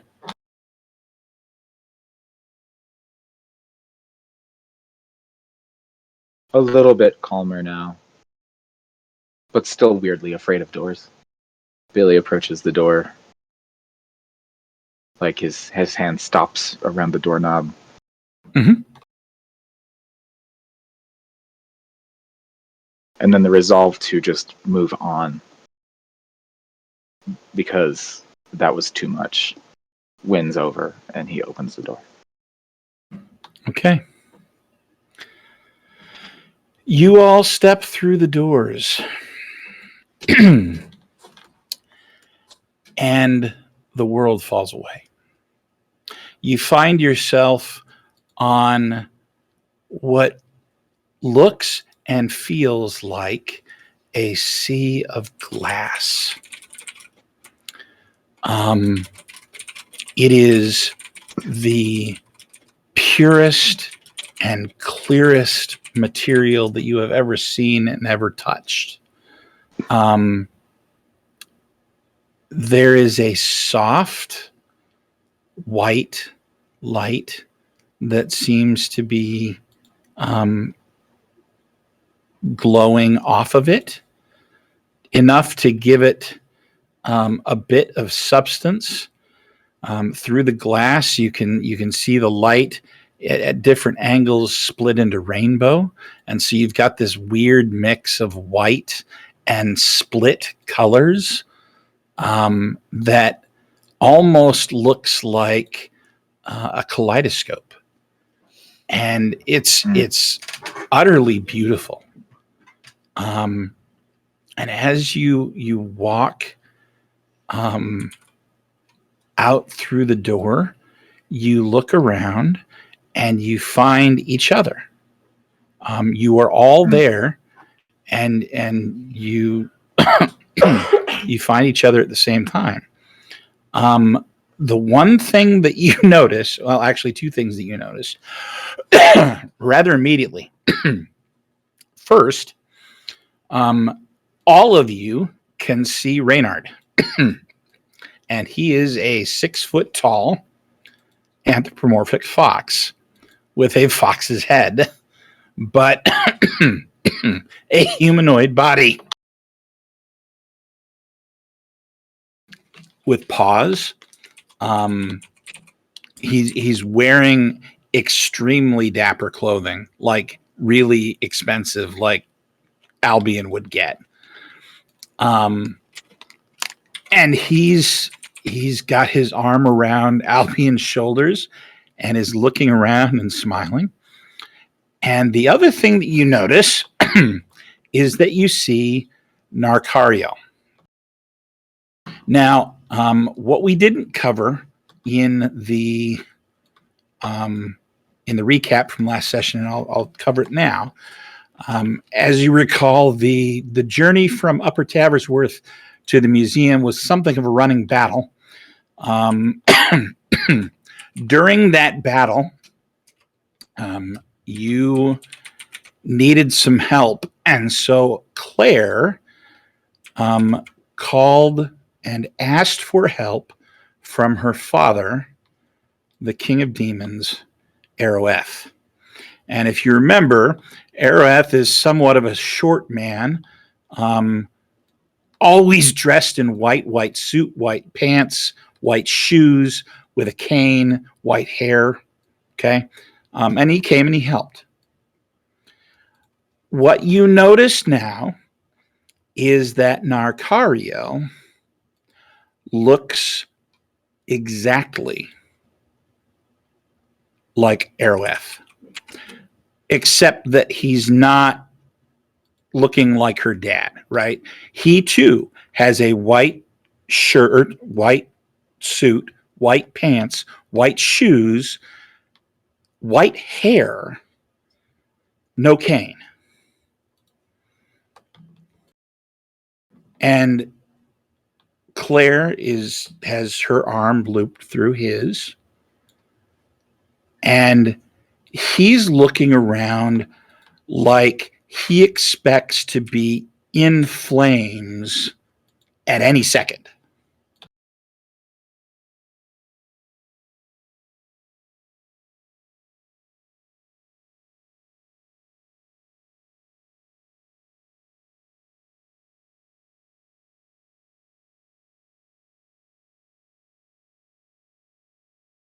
Take it the rest of you made it through your I take it the rest of you made it through your little jaunt in the museum.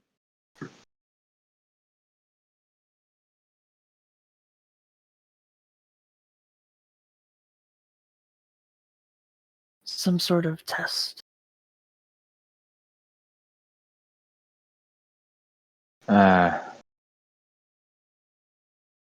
I think I signed a record deal. Oh, I got to dance. It was And you magnificent. did it very well, my friend. You know, that would have been much better. I think. I don't feel really good about it. Well, we all made it through, it looks like. Even Useless that. our hangers on. Mhm. And I hooked my arm through Reynard's. Where do we go from here? You did indeed, my children. And a very smooth voice comes to you, and you all turn towards it, and you see a young girl. She's maybe 17, 18 looking. Okay.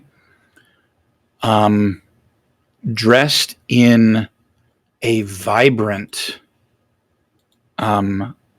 rainbowish array of color. It doesn't appear to be a dress so much as clothes of literally color. Her hair is dark, and she walks. As she walks, you see that she's barefoot. And she approaches, and she looks up at you, and she smiles, and you can see that she's crying. And for that, we're going to take just a quick 5-minute bio break, and we will be back and see where this leads us. Woof. I'm excited.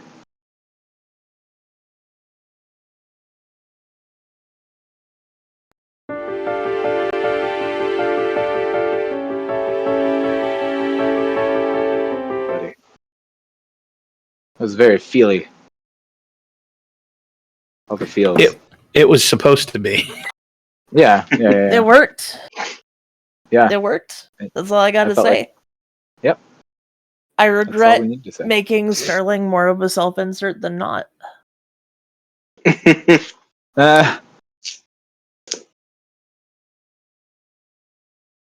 Okay. In a good way. Yeah. It was all very good.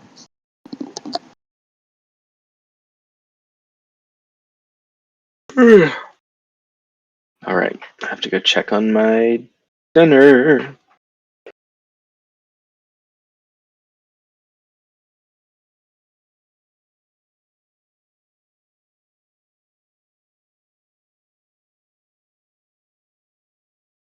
That was very touching out of everybody. That was pretty good.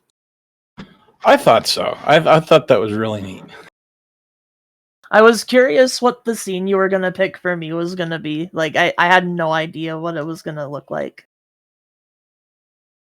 Even the test caught me off guard. The one that I was worried about was Jeff's. I wasn't sure what I was going to do with him until today. I think it worked out very well.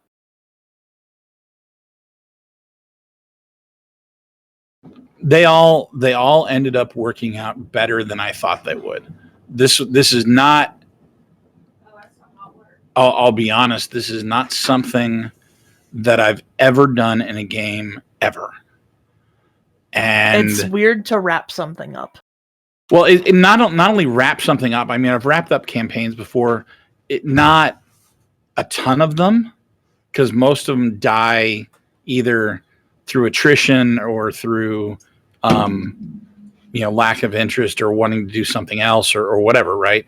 But this one, it's weird because it's a different kind of a campaign, right?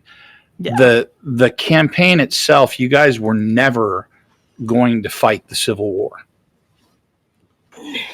The purpose of this game was not to talk about the Civil War except as background. The purpose of this game was to talk about how far somebody would go to find the truth and then to do the right thing with that truth. Because in theory, you guys could have stopped at any point and gone about your lives and ignored what the Thaw were doing, and I wouldn't have stopped you, right? But you didn't. You started a civil war, and that made sacrifices mean something. That made loss mean something. That made your camaraderie mean something, and so a wrap up like this, where it's it's all role play, and it's not let's go off and storm the castle and kill the big bad evil guy and stuff like that. I've never done this. This is really interesting. It's fittingly esoteric for an esoteric game.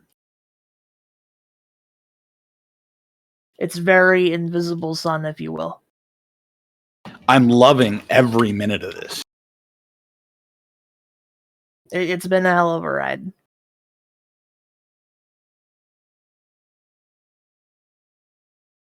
I'm going to take the opportunity to be right back as well. Okay.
Well, well.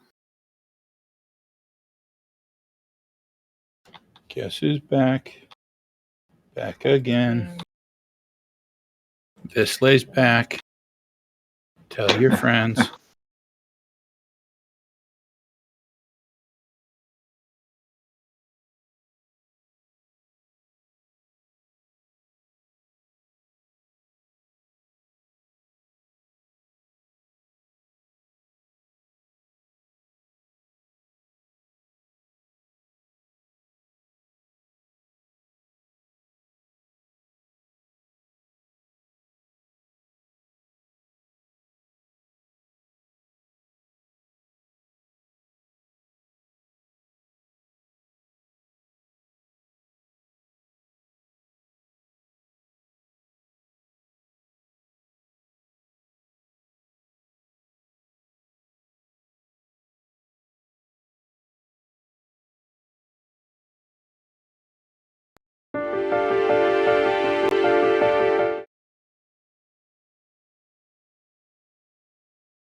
All right.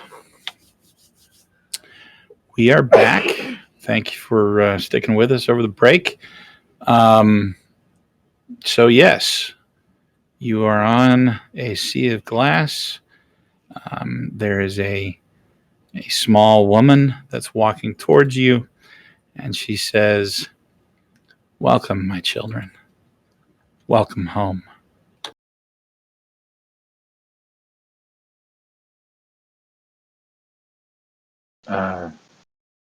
Yeah, hi. Billy, Yeah, it's good to see you. is it? And the three of you make, not Billy, but the three of you make a perception check.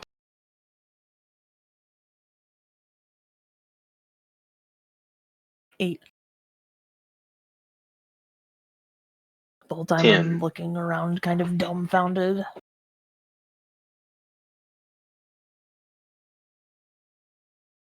I got a 10. Okay. Anybody not get higher than a 5? I'm sorry. I had a 6. I got 8. All right. All three of you look at Billy as he talks and notice that he is no longer black and white. He is in full color.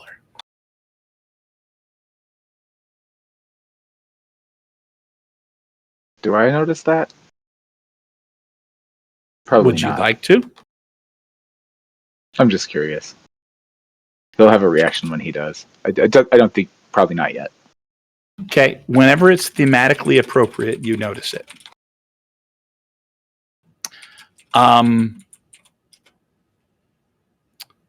Albion, Sterling, Claire, Reynard, Narcario, welcome. It's been a long time.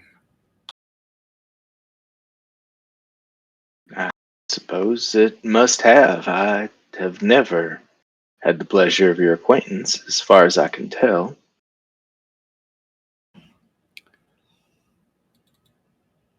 Oh, yes, of course. And she walks over and gently reaches up like she wants to touch your cheek. Looks into your eyes and hesitates a little bit, making sure it's okay. He nods. She draws your head down and she kisses your forehead. And in a moment, you remember a long, long time ago, before the war, before Shadow, you remember being in, for lack of a better way to say it, a vast, beautiful city. That city was vibrant with life and with magic. And even before that, you remember this girl as she walked with you in a place that looks just like this and said to you, it's time for you to go learn, my child. I have set teachers for you. You must grow, and then you will come back to me, and we will grow together again. And you see in your mind's eye an image of her sending you off, and the people that she set to be teachers all had these glowing eyes. And there were hundreds and thousands of you in all stages of life. And these teachers, there were innumerable of them. There were numberless. And you remember, you remember it just as clear as it was yesterday. And she turns and she looks at Billy and walks up to Billy and says, "May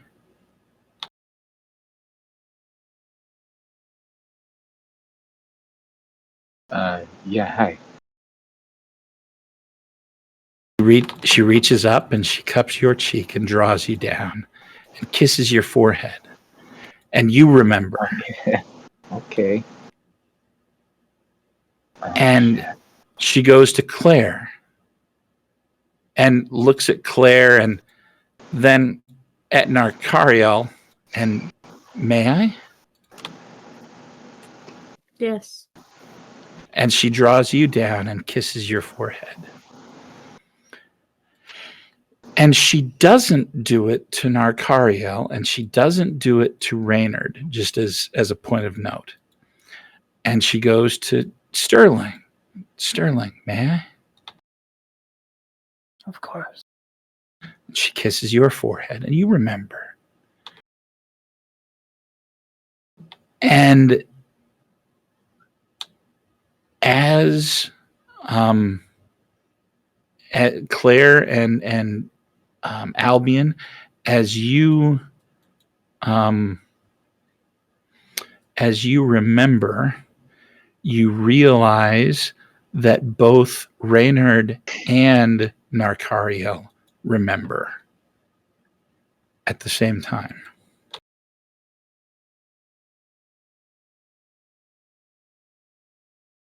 Your souls are linked.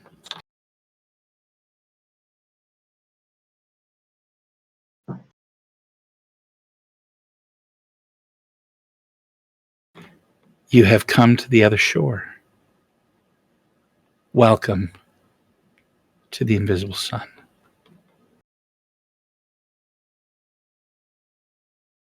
You're home. And she reaches out and she kind of draws you all into a hug. And you can see that she's weeping.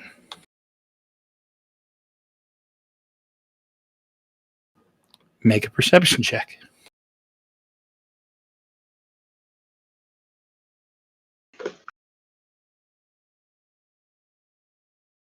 $11. Okay. Only but a 7. 9. 10. All of you have plenty. As you find yourself in her embrace, you all look up and around and you see people drawing nearer. Albion, you see Sumner and Hole, and he's walking in white robes towards the group of you. And you also see your sister, Clarice. With him. Billy, you see your mother. Not your father. You see your mother. Sterling, you see Phineas. Is the Herald with him? The Herald is not with him. Okay. Claire, the thought form that ran your theater, your butler, you see him. I'm gonna grab him and hug him. And behind him, you see each and every ghost that acted in your theater.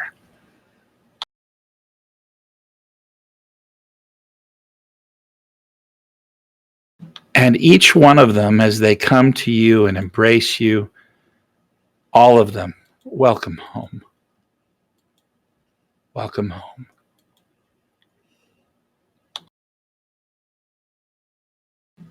That lasts for several long minutes.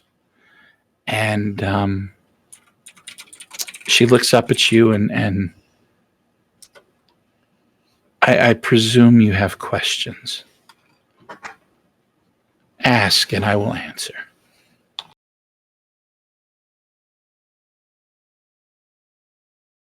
The suffering. All the suffering. All of those people. She nods.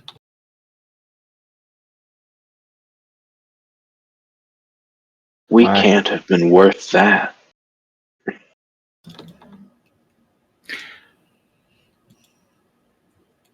It's not about worth.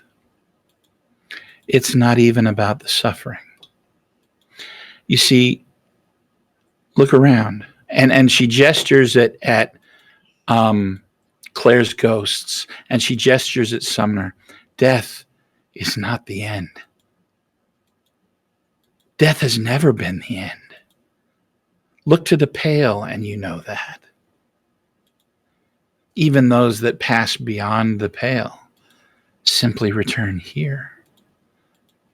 The direction of the soul is not a straight line, my son. The direction of the soul is a circle. It always leads back to where it came from.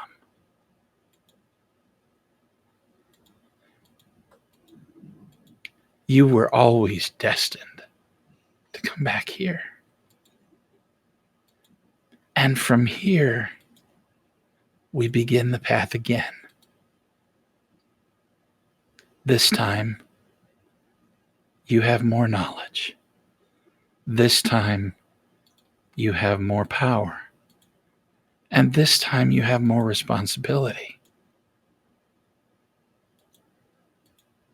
But it always starts where it began.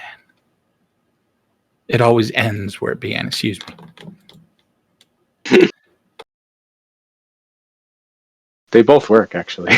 They both kind of do. It's funny that way. And with that, just mechanically, Sterling, you realize that you understand now the nature of infinity. And the character arc that you started this game with is finally closed. I walk over to her with the piece of paper that I stuffed in my pocket earlier. Yep. And I hand it to her and smile. She opens it up and looks at it. What does it say? There's nothing on the paper. And she smiles and looks at you and says, thank you.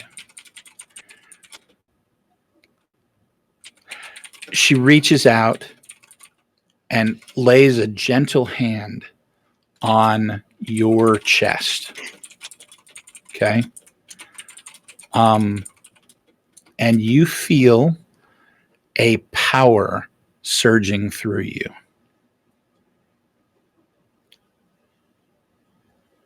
The jitteriness, the edginess that you felt when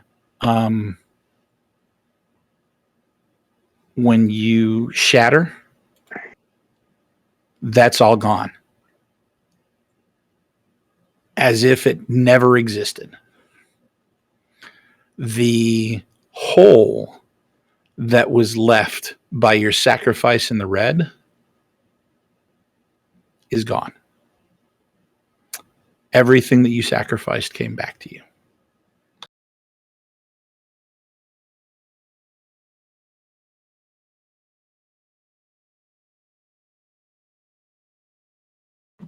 You learned what you needed to learn. Now it's time for you to learn something else. And she smiles at you.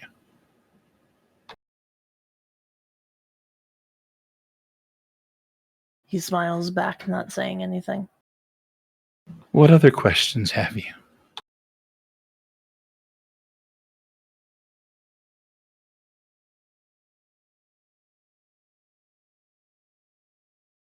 He just points to the paper.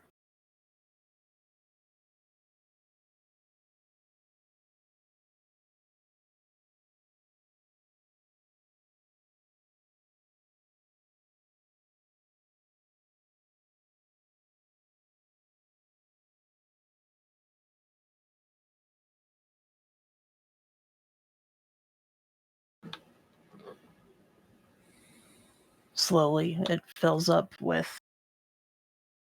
a nigh infinite amount of questions. Her eyes light up and she slowly smiles. We have time.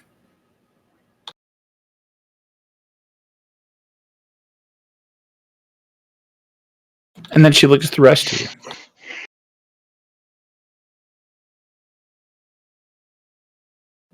You see Narcariel kind of clear his throat. And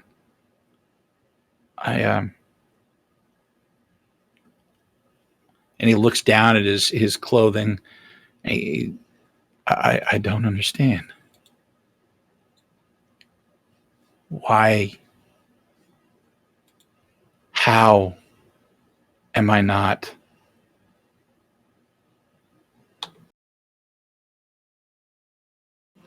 And she smiles and reaches up and gives him a big hug. You're my child.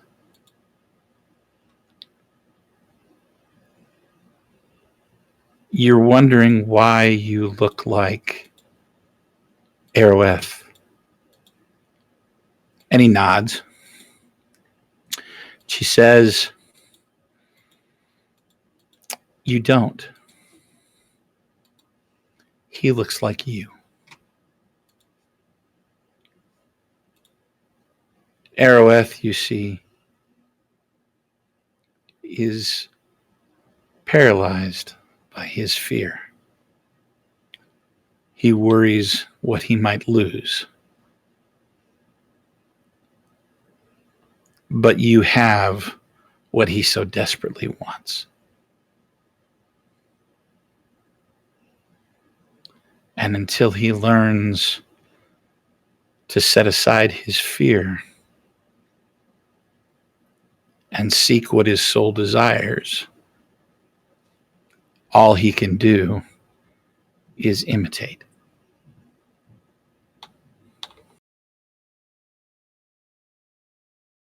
And you see Narcariel think about that for a moment, and he nods once, and then he turns to look at Claire and pulls her into his side and embraces her. I understand. Thank you, Mother.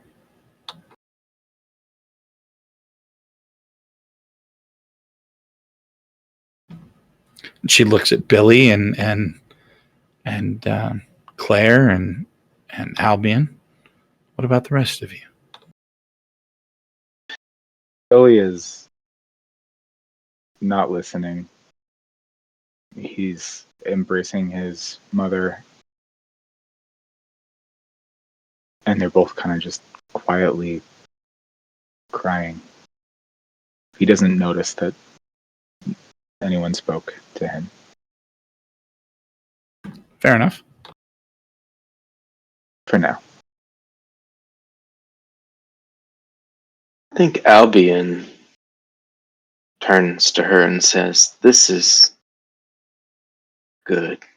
This is very good. I would like to go and be with my people. And I would like, for the first time in memory, I'd like to rest before my journey continues." That can be arranged. You see, time passes differently here. You have enough for your needs. You all do. And when it's time for your journey to resume, you'll be able to go where you're needed at the time that you're needed.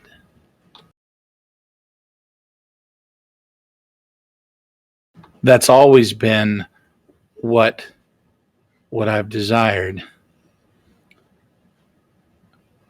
Unfortunately, that's not what has always happened. And she gestures, and you turn and you look, and what you see is beyond the glass, the glass sea on the horizon. You find yourself able to focus remarkably well, almost as if you're looking through a telescope, but it's through your natural eyes, right? You see almost as if they were floating in space, hundreds of vislae.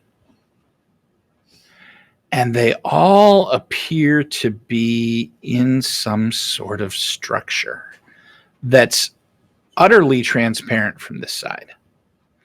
And you can see them working magic and casting spells, and it looks like they're attacking this structure. And nothing's happening.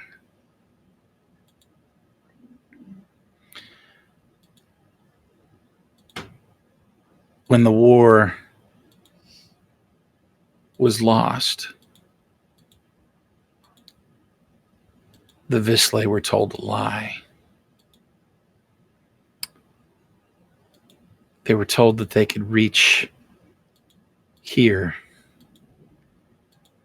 if they would just walk the path that you did.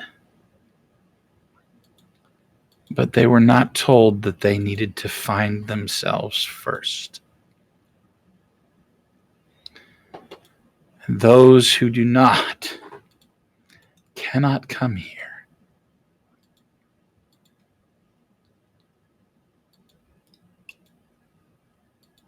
We need to save them. We need them. He trapped them there. And we cannot win this war without them. We cannot make the actuality safe again without them all. This is why you are here. Will you stay and learn and rest and then help?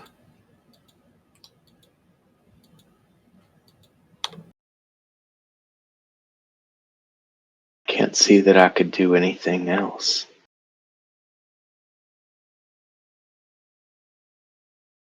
I will.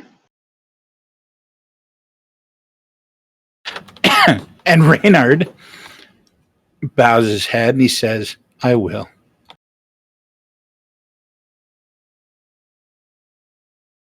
How is Saturnine? What was that? How is Saturnine? How is Saturnine? Yeah. It was a disaster area when we left. It still is. I want to go home. But no time. I want to know that Veronica is okay. No time has passed. Or rather, the most minuscule amount of time has passed. And when you are ready and have learned what you need to know to be able to work and win this fight, you will be able to go back and it will be almost as if nothing has changed.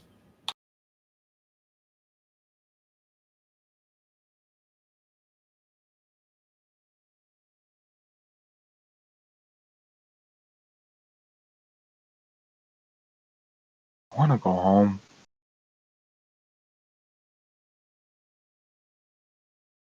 How do we end it?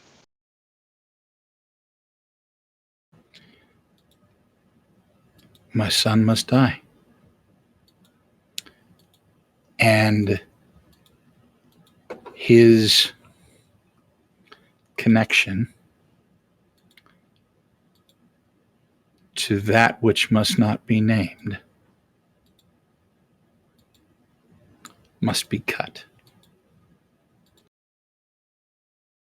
And you said we need You've seen it we need yourself. all. Claire has been there. It's not a place. It's a thing.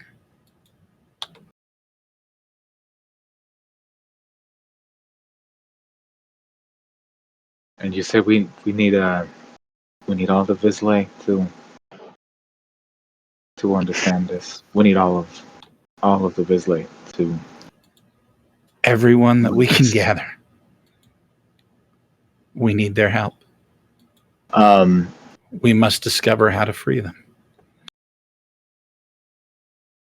Billy immediately having the knowledge of what we did with like the radio station and the all of that is going to weave together sleep and infinity. Either capacity or other universes from infinity, and dreams from sleep. And I'm going to blow every point of sorcery that I have, and try my hardest to tell every vislae in Saturnine or elsewhere what we just learned.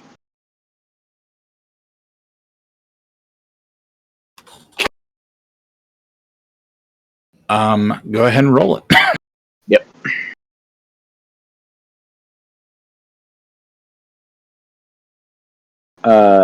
So that would be 9 plus how many sorcery do I have? 10, 19, and no flux. Okay.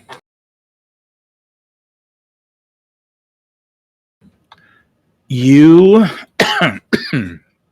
And like I'd throw like if I'd put a hit of knowledge in there, whatever, we could talk about it. He's going to just that's do fine. everything he possibly can. You create this weave. He has to play the trumpet to do this, I think. Okay. This is his mom on the cheek, and plays the same dirge that he played earlier, but slightly different. You play the trumpet, and you create this weave.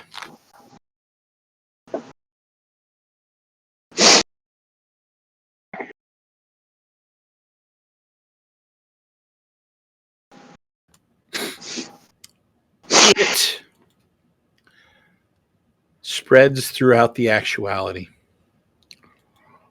And you can feel it touch the minds of vislae everywhere, living, dead, hidden. You can even feel it touch the vislae in the wall.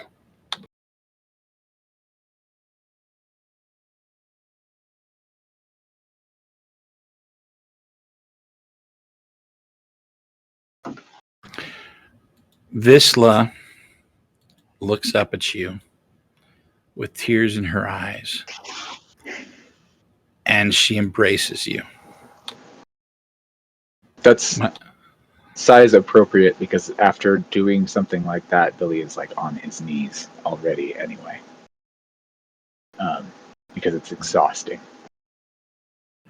And she says, they know now, but it's not enough. Knowledge alone can't free them. We need to find a way. And we will. You will be able to go home, Billy. I promise you.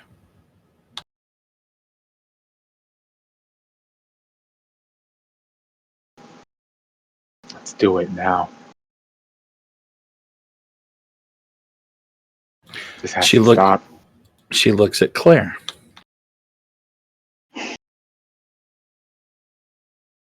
As she's holding Billy.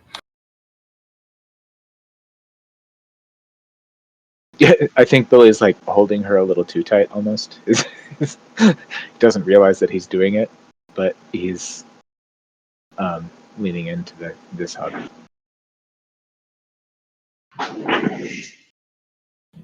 What say you, Claire? I don't exactly like the idea of having to kill your son, but I'm going to do it.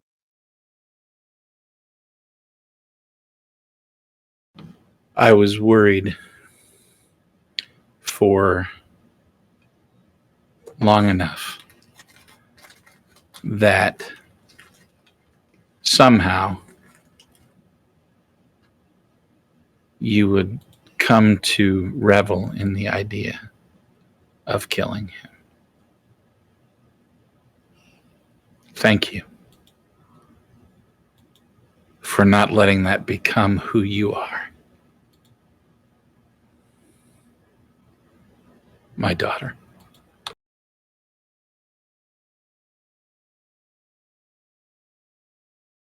Of course. And she looks around at all of you and she says, come. We have much work to do. And the longer we take to do it, the longer those we love languish in the lie. And she turns and leads you towards what looks to be a very, very bright light. And you vanish within it.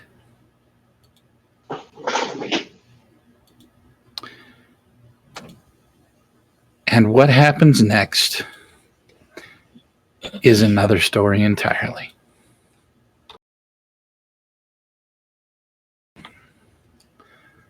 Ladies and gentlemen, thank you very much for staying with us for so long. It's been 2 years and 4 months, and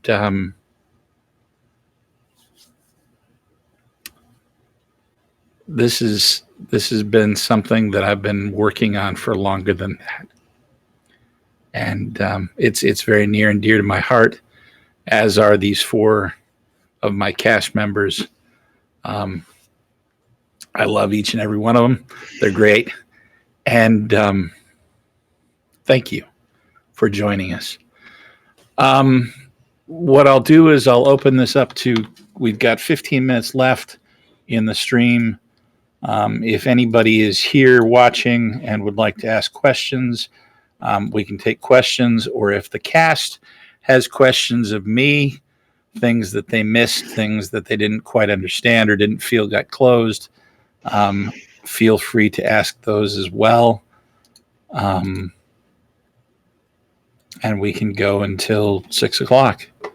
So I will open it up to whoever.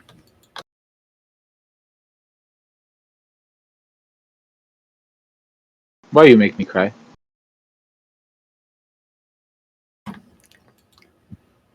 Because if I got to cry, somebody else is going to cry. It's a good answer.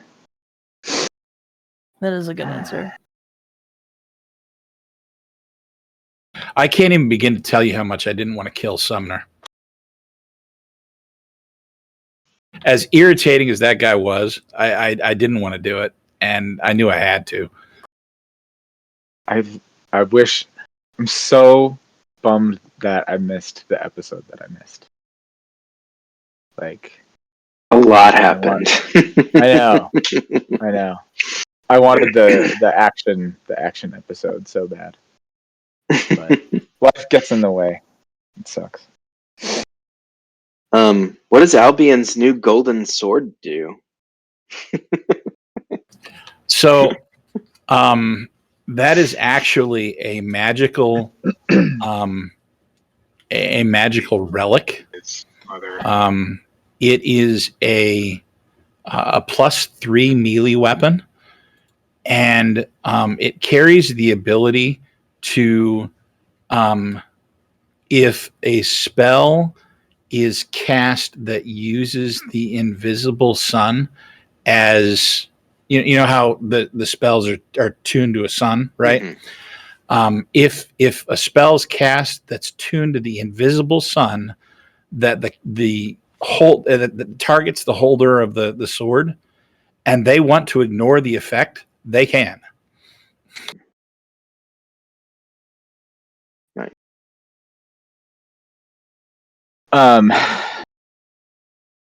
There's one thing that I feel like I missed, or maybe we missed. Okay. The last aggregate that Billy got was infinity. So I'd like to think that maybe like at this last closing moment, walking through the door, Billy walks side by side with Sterling and like starts to weave infinity, and maybe they have a wordless conversation about our different ways of understanding this, and I can buy that. Maybe we can help each other. I don't. When I got it,